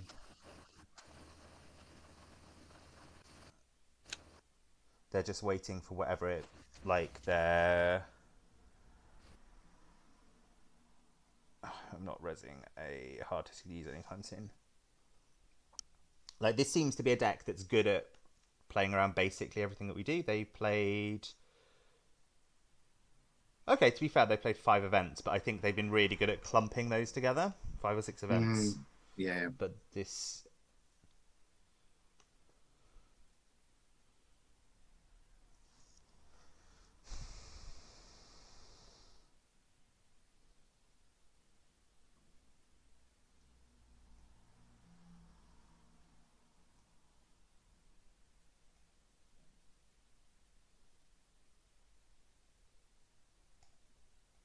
Want to see what's it? Oh, I can't seamless it this turn, but like, Oh, of course you can. That's how yeah, I seamless probably Storm works. will. My apologies. I do that Uh, every time I have to try and play that card, and it's a bit embarrassing.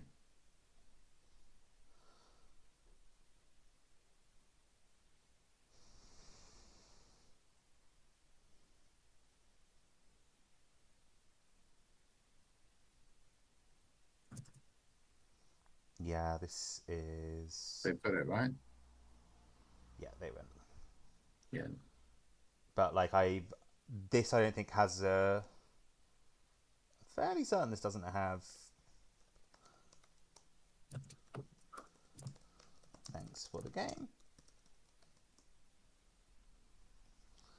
Um,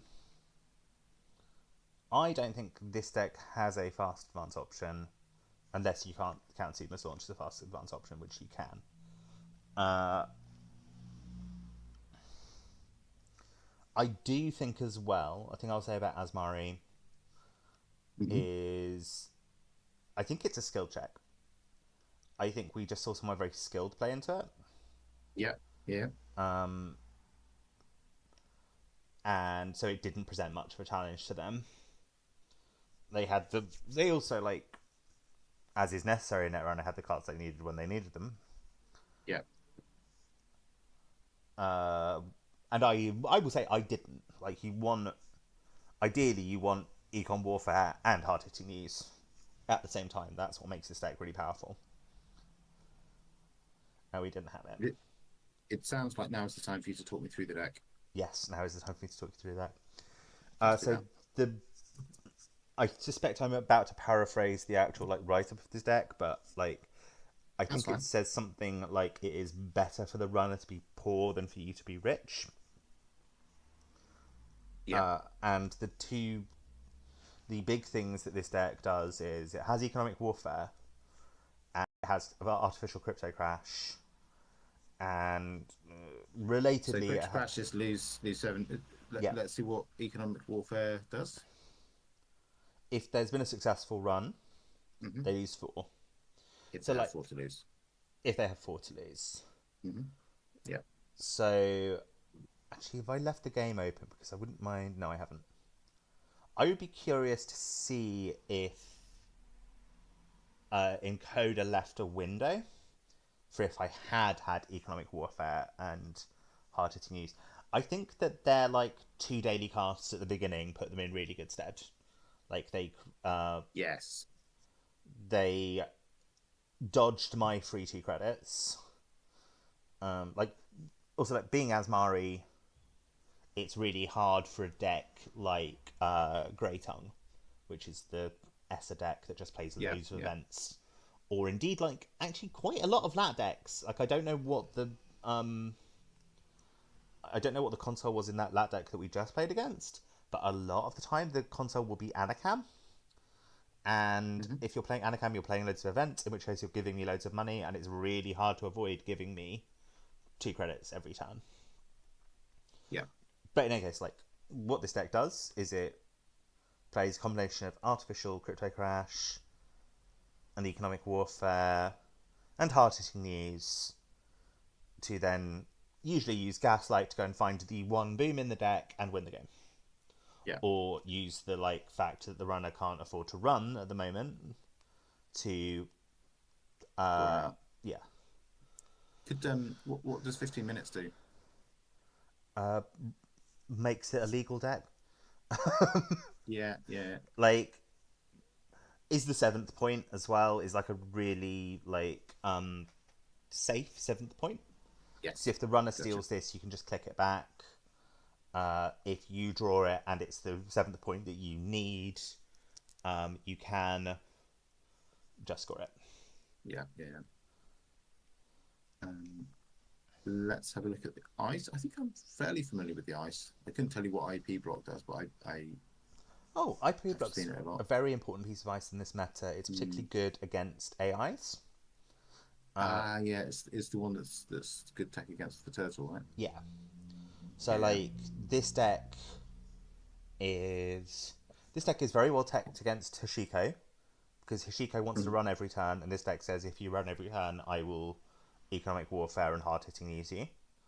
Yeah. It's very well teched against and like Anarch in general, like has a lot of like run based stuff like Chastishka and things.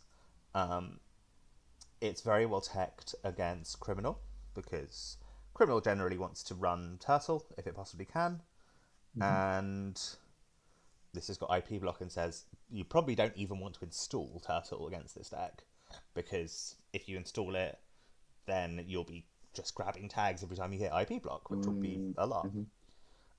It's not good into Shaper at all. So let's try and get a matchup that isn't Shaper, so I can lose that and think of a different excuse for why I lost that. Sounds good. I'm just going to step away from the stream for a minute or two. Sure. I'll be back shortly.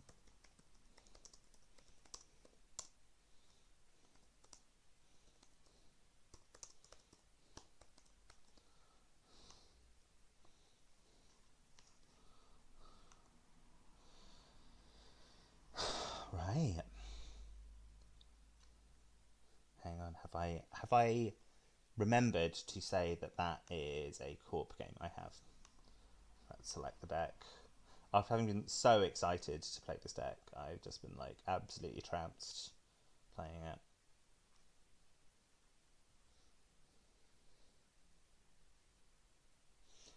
It'll be funny if the deck that I was very lukewarm about, actually no, I didn't win every game, did I? I got stomped playing against CTM, but I won 2 out of 3. So it'd be funny if I lose all of my corp games.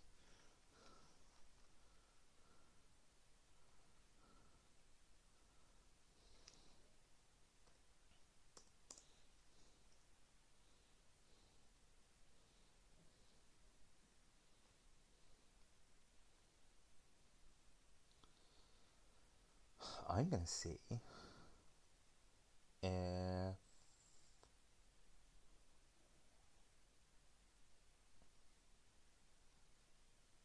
anyone's watching. Hey. I was just about to have a look and see if there's anything going on in the chat. I don't think so. Since Dunch bid us good night, I don't think anything else has happened. Cool. It was nice. I think I have it set up that I'll get a noise in my ears if anything does happen, but that's useful to know. Yeah.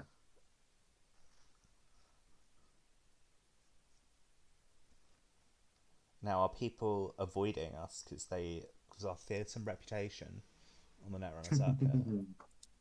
Obviously, that's the case. known as Netrunner Shark. It, but like I do half of the act. I do half of the pool shark act. I do the bit at the beginning where you pretend to be bad. Except the clever thing I do is it's not a pretense. I do the real thing.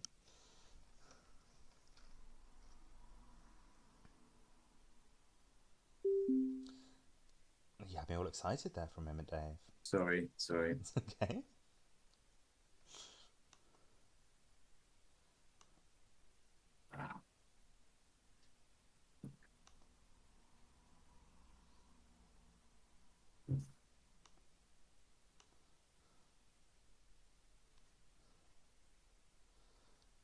I'm going to have a little look and see if... Yeah. We are up on the GLC little bot. Oh, that's cool. That's cool. It is cool. Happy about that. I think I will try and do it when we next play Arkham, but I think I can get us up on the Mythos Busters. There's a channel there, similarly for when people are streaming stuff. You know a guy? In with the I believe Mythos? I believe the person I need to speak to is a woman. So you don't know a guy? No. Okay. No, I don't. I think I might know the person he needs to talk to, actually. Might be the same person I'm thinking. Yeah, she is also interested in Netrunner, and I think quite often gets shouted out on Andre's streams. Is it Veronica? It is, yeah. Yeah, she's a very cool lady. She helped me a lot when I was setting up the Daily Questions channel. For a while, I was the only person doing any daily questions, and then I had to go away to camp, which you know all about. And Veronica very kindly stepped in and did all the questions while I was away at camp. Which, to be fair, I think I probably could have done them while I was at camp. I just didn't want to be stressing about, do I have signal every day? Yeah. I find being anywhere where I don't have signal stressful enough without having something that I need to do with the signal. The conference I was at is in a public school, and they had just the worst internet access, and also because it's an extremely wealthy school, all of the buildings are very well put together and like bloody Faraday cages. Yeah. So it had this stupid thing where you can get onto a network and then you have to log in with credentials that never work, and then you can't get onto the network at all, and also your phone doesn't work because you can't get any mobile signal. Yeah, I don't really have a point. I just hate places like that. I quite like the internet. It's useful. And it's a bit annoying if you anticipate being able to get on it and you can't.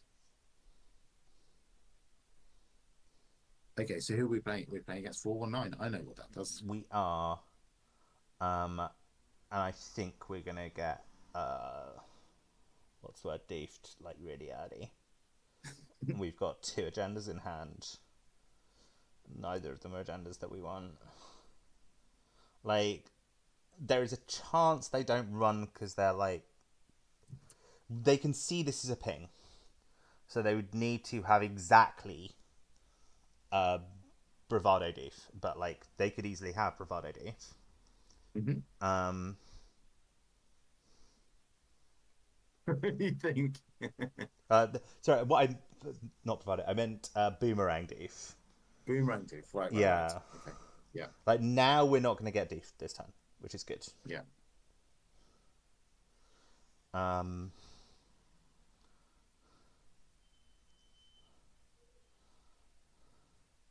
What's the card in circle 1? It's an NGO front. Yeah.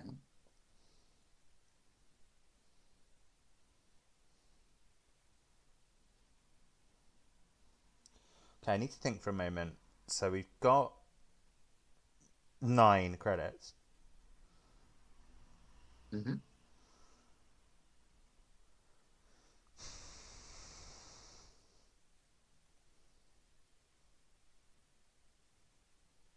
Okay, I think this is wrong, but I'm going to do it anyway. Yeah. Um,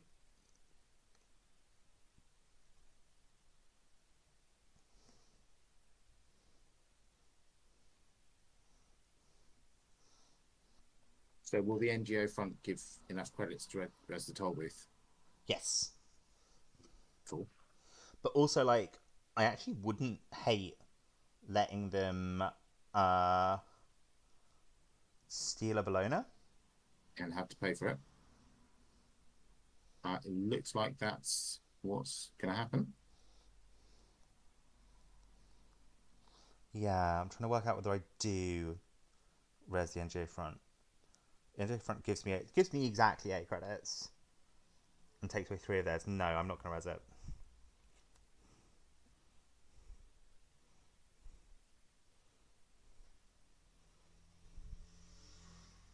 Hard hitting news from this turn. Oh, definitely. Yeah. Draw once.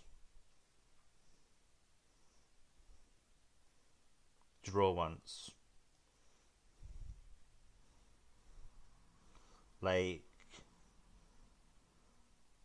no offense to them, but that's a reckless play that they just made. Mm-hmm.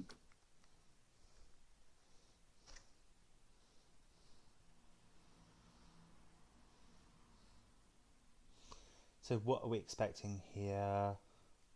Event. Like, their good way out of this is an event. Yeah.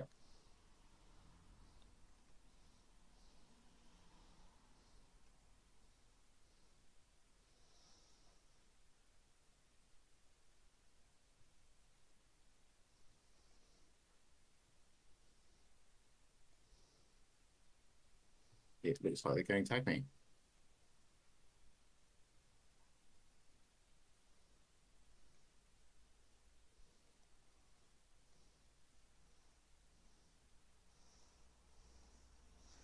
Okay.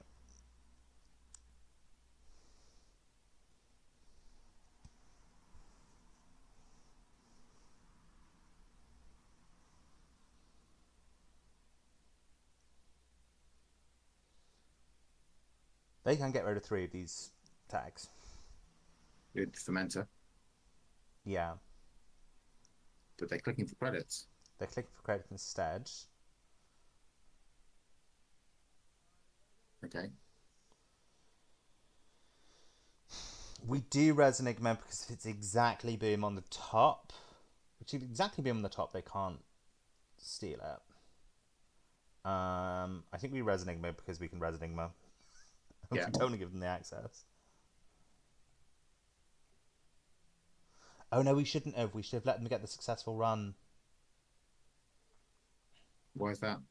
Because we could have used economic warfare then. Yeah.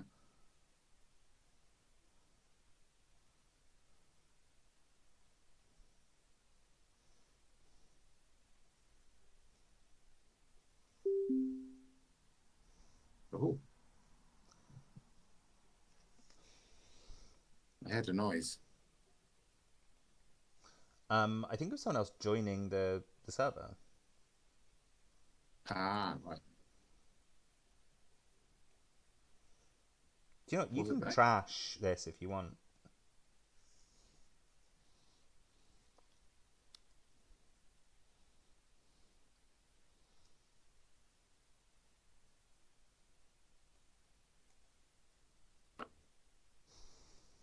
I couldn't tell you what that noise was, but it doesn't seem to have been anyone chatting to us, so I will turn my attention to the game.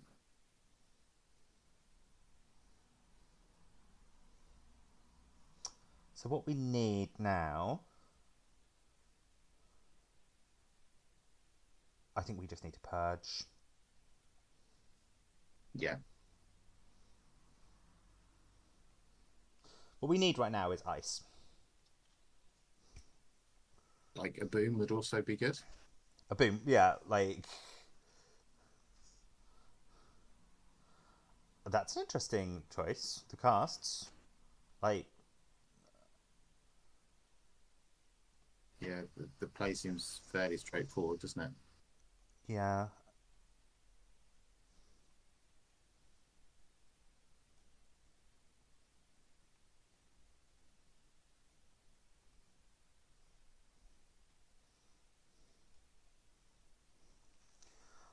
Like, this...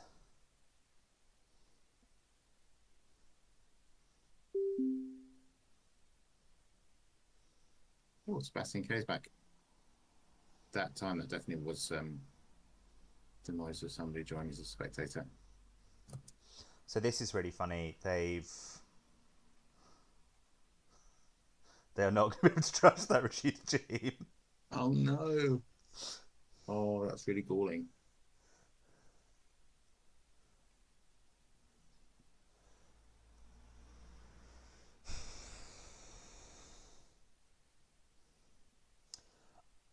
I No think boom, this no might gaslight. go credit, hard-hitting news.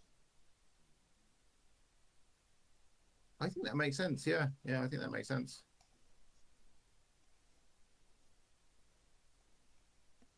While they're on one tag. Um, 3 tags? sorry, one credit is what I mean. 1 credit. Right, I'm going to lose one of these seamlesses because 3 seems greedy.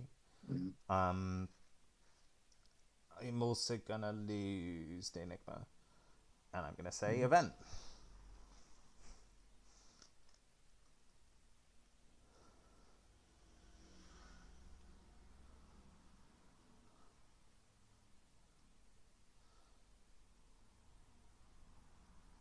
So, talk me through that HHM play. I was like giddily agreeing to it because I thought it was like funny and sadistic.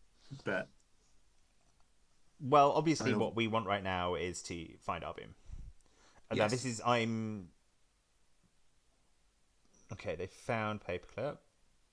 They're not unreasonably. Oh, for goodness sake.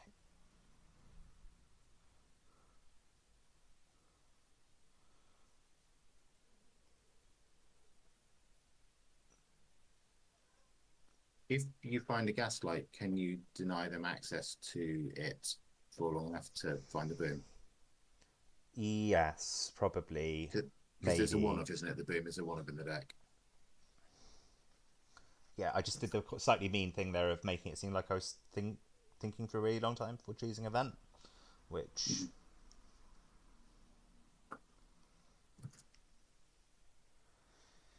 If they don't pop at least one of these cementers this turn, I am purging. Yeah, there we go.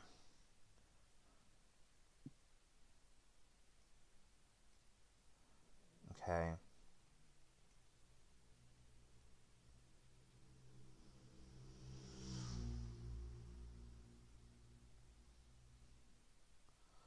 Yeah, they've completely gone tag me.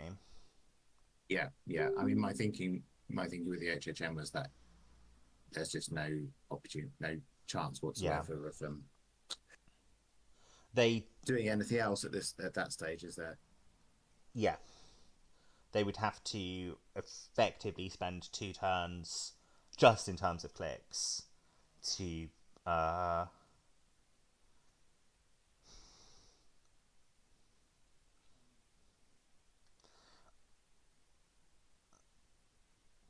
I feel that was absolutely the right play. A bit like you were hesitating slowly.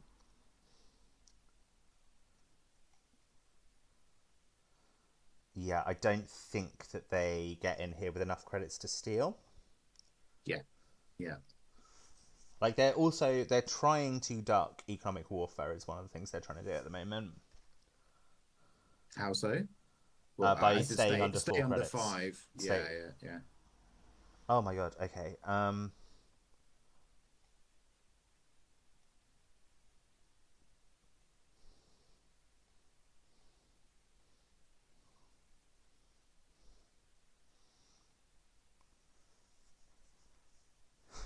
So we do currently have an agenda in hand that they can steal, which is a small problem. But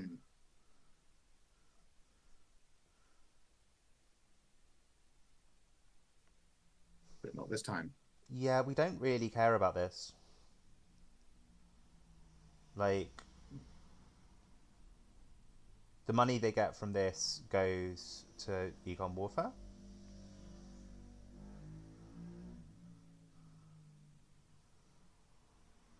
There we go. That's what we're looking for. I feel that the play is that, and then another ice on the server. Yeah. Um,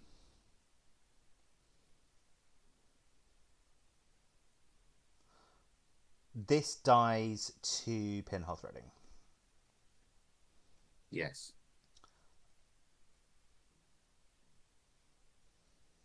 So certainly name the event. Yeah.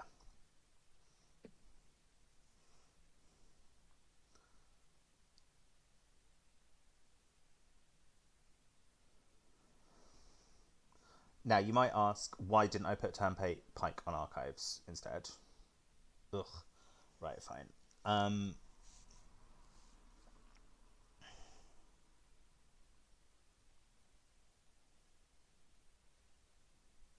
Or indeed on the remote.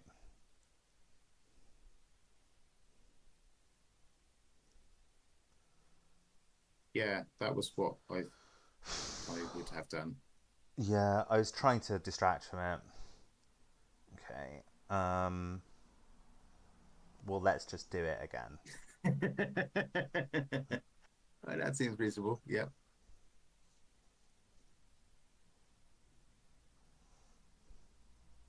I think there's a chance this doesn't get checked. If I'm playing against that, this is the time when I think, oh god, they're just like trying to bait runs. Here we go. Yeah. And also, they could have checked it, but they'd have had a hard time also trashing it. Because Turnpike into Toll Booth is 4 credits on its own. Mm-hmm. I would admit, so I'm usually quite bad at playing into 419. Yeah, it's bar and way.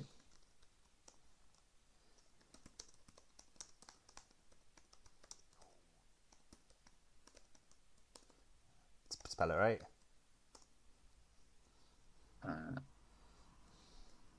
So in various other places. Let me find. I can get the link actually.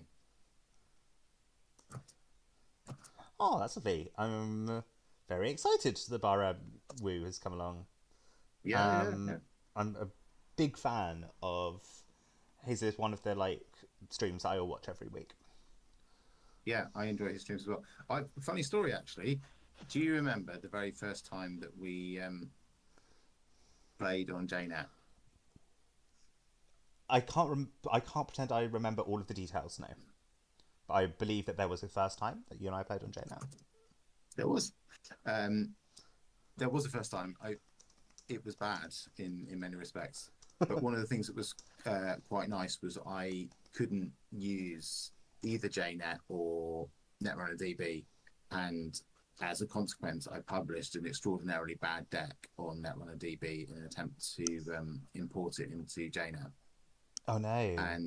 And a nice person commented on it and said, "Yeah, you might want to put some more economy in that deck because it's shit." But obviously said it very politely.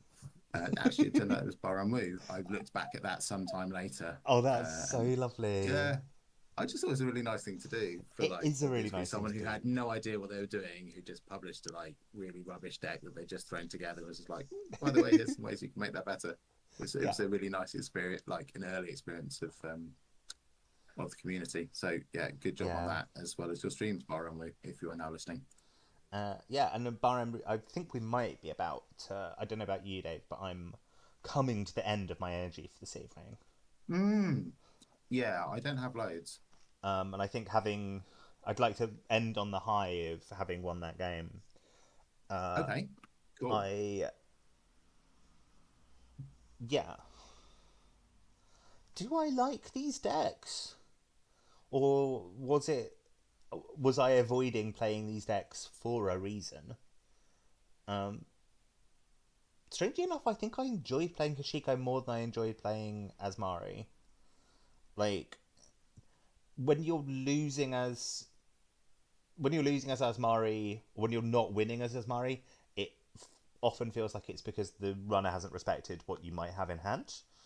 And that's not necessarily a nice experience. But like equally, when you're losing as Big Harsh, it's because you're not drawing the cards that you need to, and that feels like 100% your fault for playing big Hodge in the first place.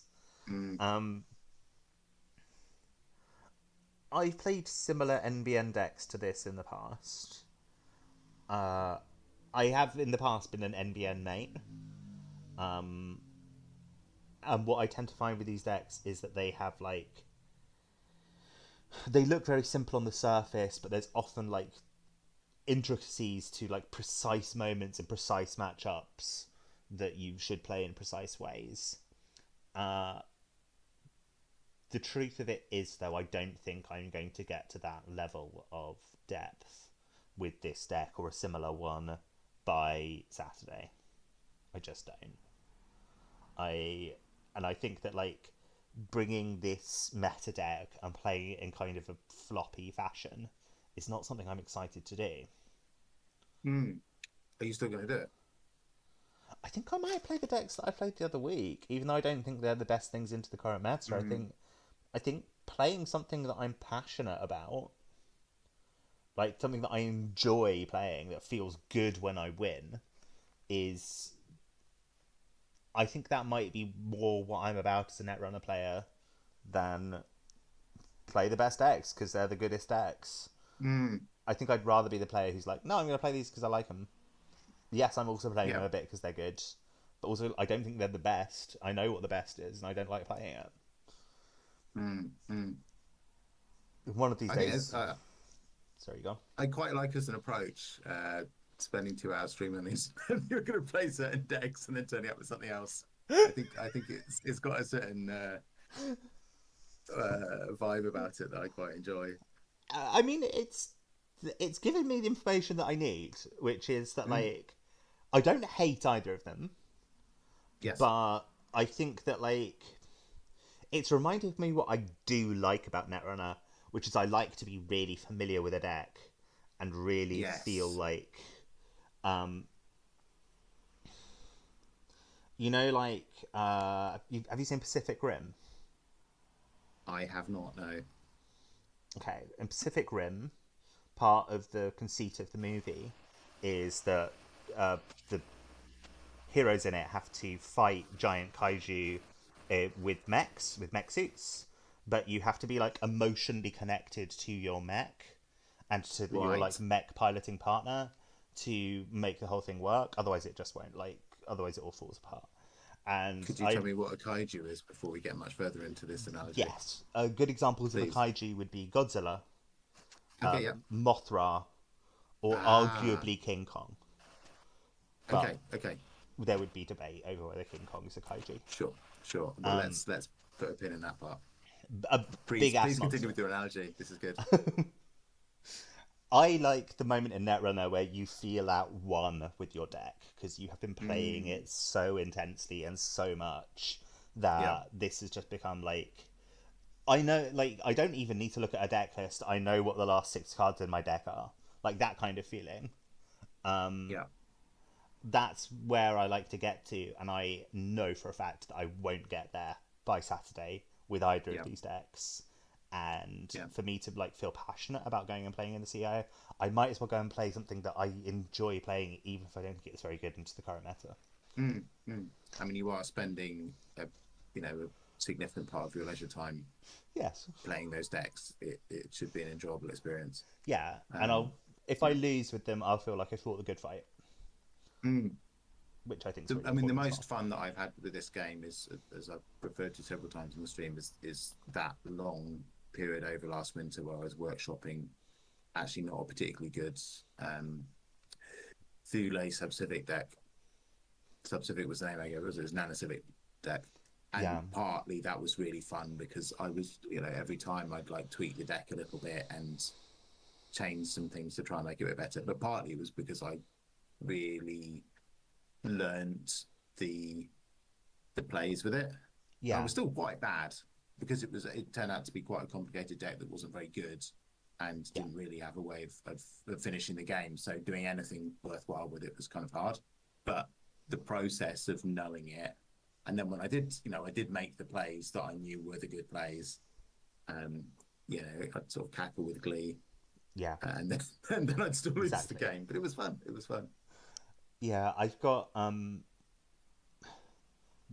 right after Borealis came out, I got a little bit obsessed with the idea that Sable was really good.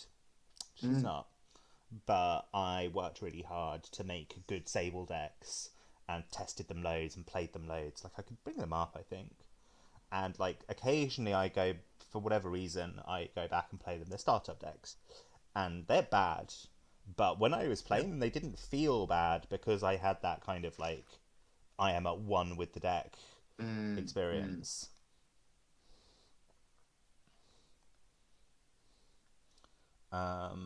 This one is particularly bad. This is a concept that just doesn't work at all. This one's a little bit better, but like this one, the idea with this one was Sable forces you to commit a load of your ice to central servers. So what if I cancel that ice to create a kind of like crisis of not having enough ice Yeah. in for the corp? And so it's got Botulus, an emergency shutdown, and forward Mhm. activation orders, and it's not very good, Dave. It's the idea doesn't work. Maybe it would work in standard with Hippo, but I think Hippo's quite expensive for influence, especially if you want to play Mm. Botulus as well. Yeah. Uh, like at some point you just be like, why is this deck not a Rainer deck? If you're going to try and do this, oh, and Reprise, the one card that everyone Of course. wants to work so Yeah. badly, but and when It's it does, the dream of Reprise. it's true. It's so beautiful. And then It's it like sits in your hand and does nothing. it's like the novel The King in Yellow, which is sort of Lovecraft adjacent. Yeah, You know, once you have tasted that dream of Reprise working and being good, like 80% of the people who have felt that emotion go completely insane and yeah. cannot ever let go of it, really. They're I've warped by it. I don't think I've ever fired it and been satisfied. Just imagine, Jessica. Just imagine how good it will be if you do. What you want to fire it on is a triple advanced Pharos. That would just feel so good. Yeah. A border control before you make the winning run. Like there's Mm. so many options, none of which ever happen. Um, yeah, my point was like these aren't good decks. But when it was only when I came back to them that I realized how bad they were, because while Yeah. I was in that like deep dive, uh, they felt good because I knew them well. Mm. I'd rather go into the tournament. It's not like I'm playing decks that I've made in the tournament. Yeah. I will be playing this, which is my version of a deck that Soccer made ages ago, and there are better ESSA decks out there now. But like, I play this one. I like it, and it's a bit more Yeah. interesting than just playing a million events. Um, Mm. and this, I don't think I've made a single change to this, but Yeah. that's likely to be the other deck I play. Mm-hmm. And I just love it. I love it because you get to play Prana Condenser, and Prana Condenser is such a fun card. And the runner likes it when you play Prana Condenser as well. So you go, no, I won't be doing you any nap damage. Not right now. Yeah. Not Yeah. right now. It's a win-win. I look forward to hearing about it. I Yeah, think, did we play this the last time we played? I think so. Mm. Mm. And I think it might have like splattered a bit, but Right. like I say, I think it's probably bad into the current meta. I think I will play this, and I'll sit down across the table from a 420 card Hoshiko deck and sigh a little bit and lose the game, and that's okay. It's okay to lose the game with a deck that you love. Yeah. It's important. If you're going to lose, make sure it's with a deck that you love. Yes. Right. Shall we say goodnight to the lovely people at home, Dave? I think we probably should. I'll be playing next week, Jessica. Yes, but I We, believe we next are, week. but not the night after. Um, Not the week after. Is that right? What year is it? Who yes. are we? Yes. There's something happening the week after, and I cannot remember what it is. Okay. But oh yeah, I remember what it is. I potentially have a date the week after. So Ooh. Okay. um, Yeah. That definitely takes precedence. I'm afraid so. Uh, We have some people in the chat, Dave. So clearly it doesn't, or maybe it has been notifying you. I don't think it has, and my apologies. I'll have to look at that. I think I'm probably anyway. This is too boring to bore anyone on the stream. Yeah. We should answer Blaze Blue's questions. What runner are you playing? What is the best? I'm probably going to play Essa on Saturday. Hoshiko is the best runner at the moment. Hoshiko is definitely the best runner at the moment. But what we've discovered tonight is I don't find them interesting to play, so I'm not going to play them because it's just not as much fun for me as it is to play Essa, and probably be a little bit below the power curve, but like be in love with the moment of playing it. And also, like, I think Hoshiko will probably still be good after rotation. I have a strong suspicion that Essa won't be. I think Essa is so heavily focused on like damage and taking damage that losing the bin breakers might just like kill Essa. So why not get one more good game out of Essa before I maybe have to move on to Hoshiko anyway? One last hurrah. Yeah. That will be quite interesting to see. I'm actually really ready for a bit of a shake-up of things. Oh, definitely. Like there's a little part of me has. I've definitely been playing less Netrunner recently. A little part of me is checked out until rotation happens. Yeah. But I imagine we'll be playing Arkham when we next convene. Yes, we're playing Arkham.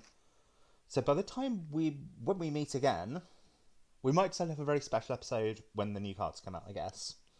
Yes, But we will definitely be playing Arkham next time, returning to the frozen wilderness. Yes, yeah. We played Ice and Death Part 1, and we are due, I think, Ice and Death Part 2. Yeah. Exciting. I'm so unprofessional. I had sworn that I was going to make a Fast and Furious joke. But no, it's Ice and Death Electric Boogaloo. That's what we've got. Ice and Death Electric Boogaloo. Yeah, that's what we got. Outstanding. Okay. That will be the stream name. Cool. Well, cool. That will be fun. Yeah, and I think we will. Well, we can talk about our schedule when we're not going to bore people who are actually watching us now. But I think we'll have a chance to do both halves to do that scenario before I go away for a month in the summer. Oh yeah. Okay. Yeah, that's coming up, which I'm a bit sad about. I think it would be a terrible mistake to try and stream from inside the Great Firewall. I think it would cause misery to all concerned. But anyway. Okay, we'll talk about that offline, but you're probably right. But it's it'd kind of be cool to do it as well, right? Cool. Well, it would be cool to do, but the way the Great Firewall works is that they make all traffic in and out of China really, really throttled to basically push absolutely everybody not to access all of the tools that the rest of the world use and push people onto the highly surveilled alternatives that the Chinese government has got its claws into. So long story short is I think that it would just be a miserable time because we wouldn't really have the bandwidth. Like I think I think they cut stuff off on purpose. Like they give you a certain amount of time of external access. Yeah. But it's throttled. Is there then randomly they'll like insert some kill packages into the connectors. I don't really know how the protocols work, but that seems to be my experience. Is there a chance that amongst our many millions of fans is like a corrupt Chinese apparatchik who would maybe just give us like special access to the internet? I hope so. I think by this stage we've had like maybe as many as 4 people watching during the stream at times. So statistically speaking, probably at least 3 of them are corrupt Chinese officials. So you never know. Our means are modest, but we're nice. You know, think of the warm glow you'll get from breaching the Great Firewall. And if you're a corrupt Chinese official, please do leave a comment below the video. Don't forget to like and subscribe. Excellent. Well, I've been Jessica. I've been Dave. We've been Emergency Hedge. It's been really fun. Thanks for watching, and see you next time. Good night.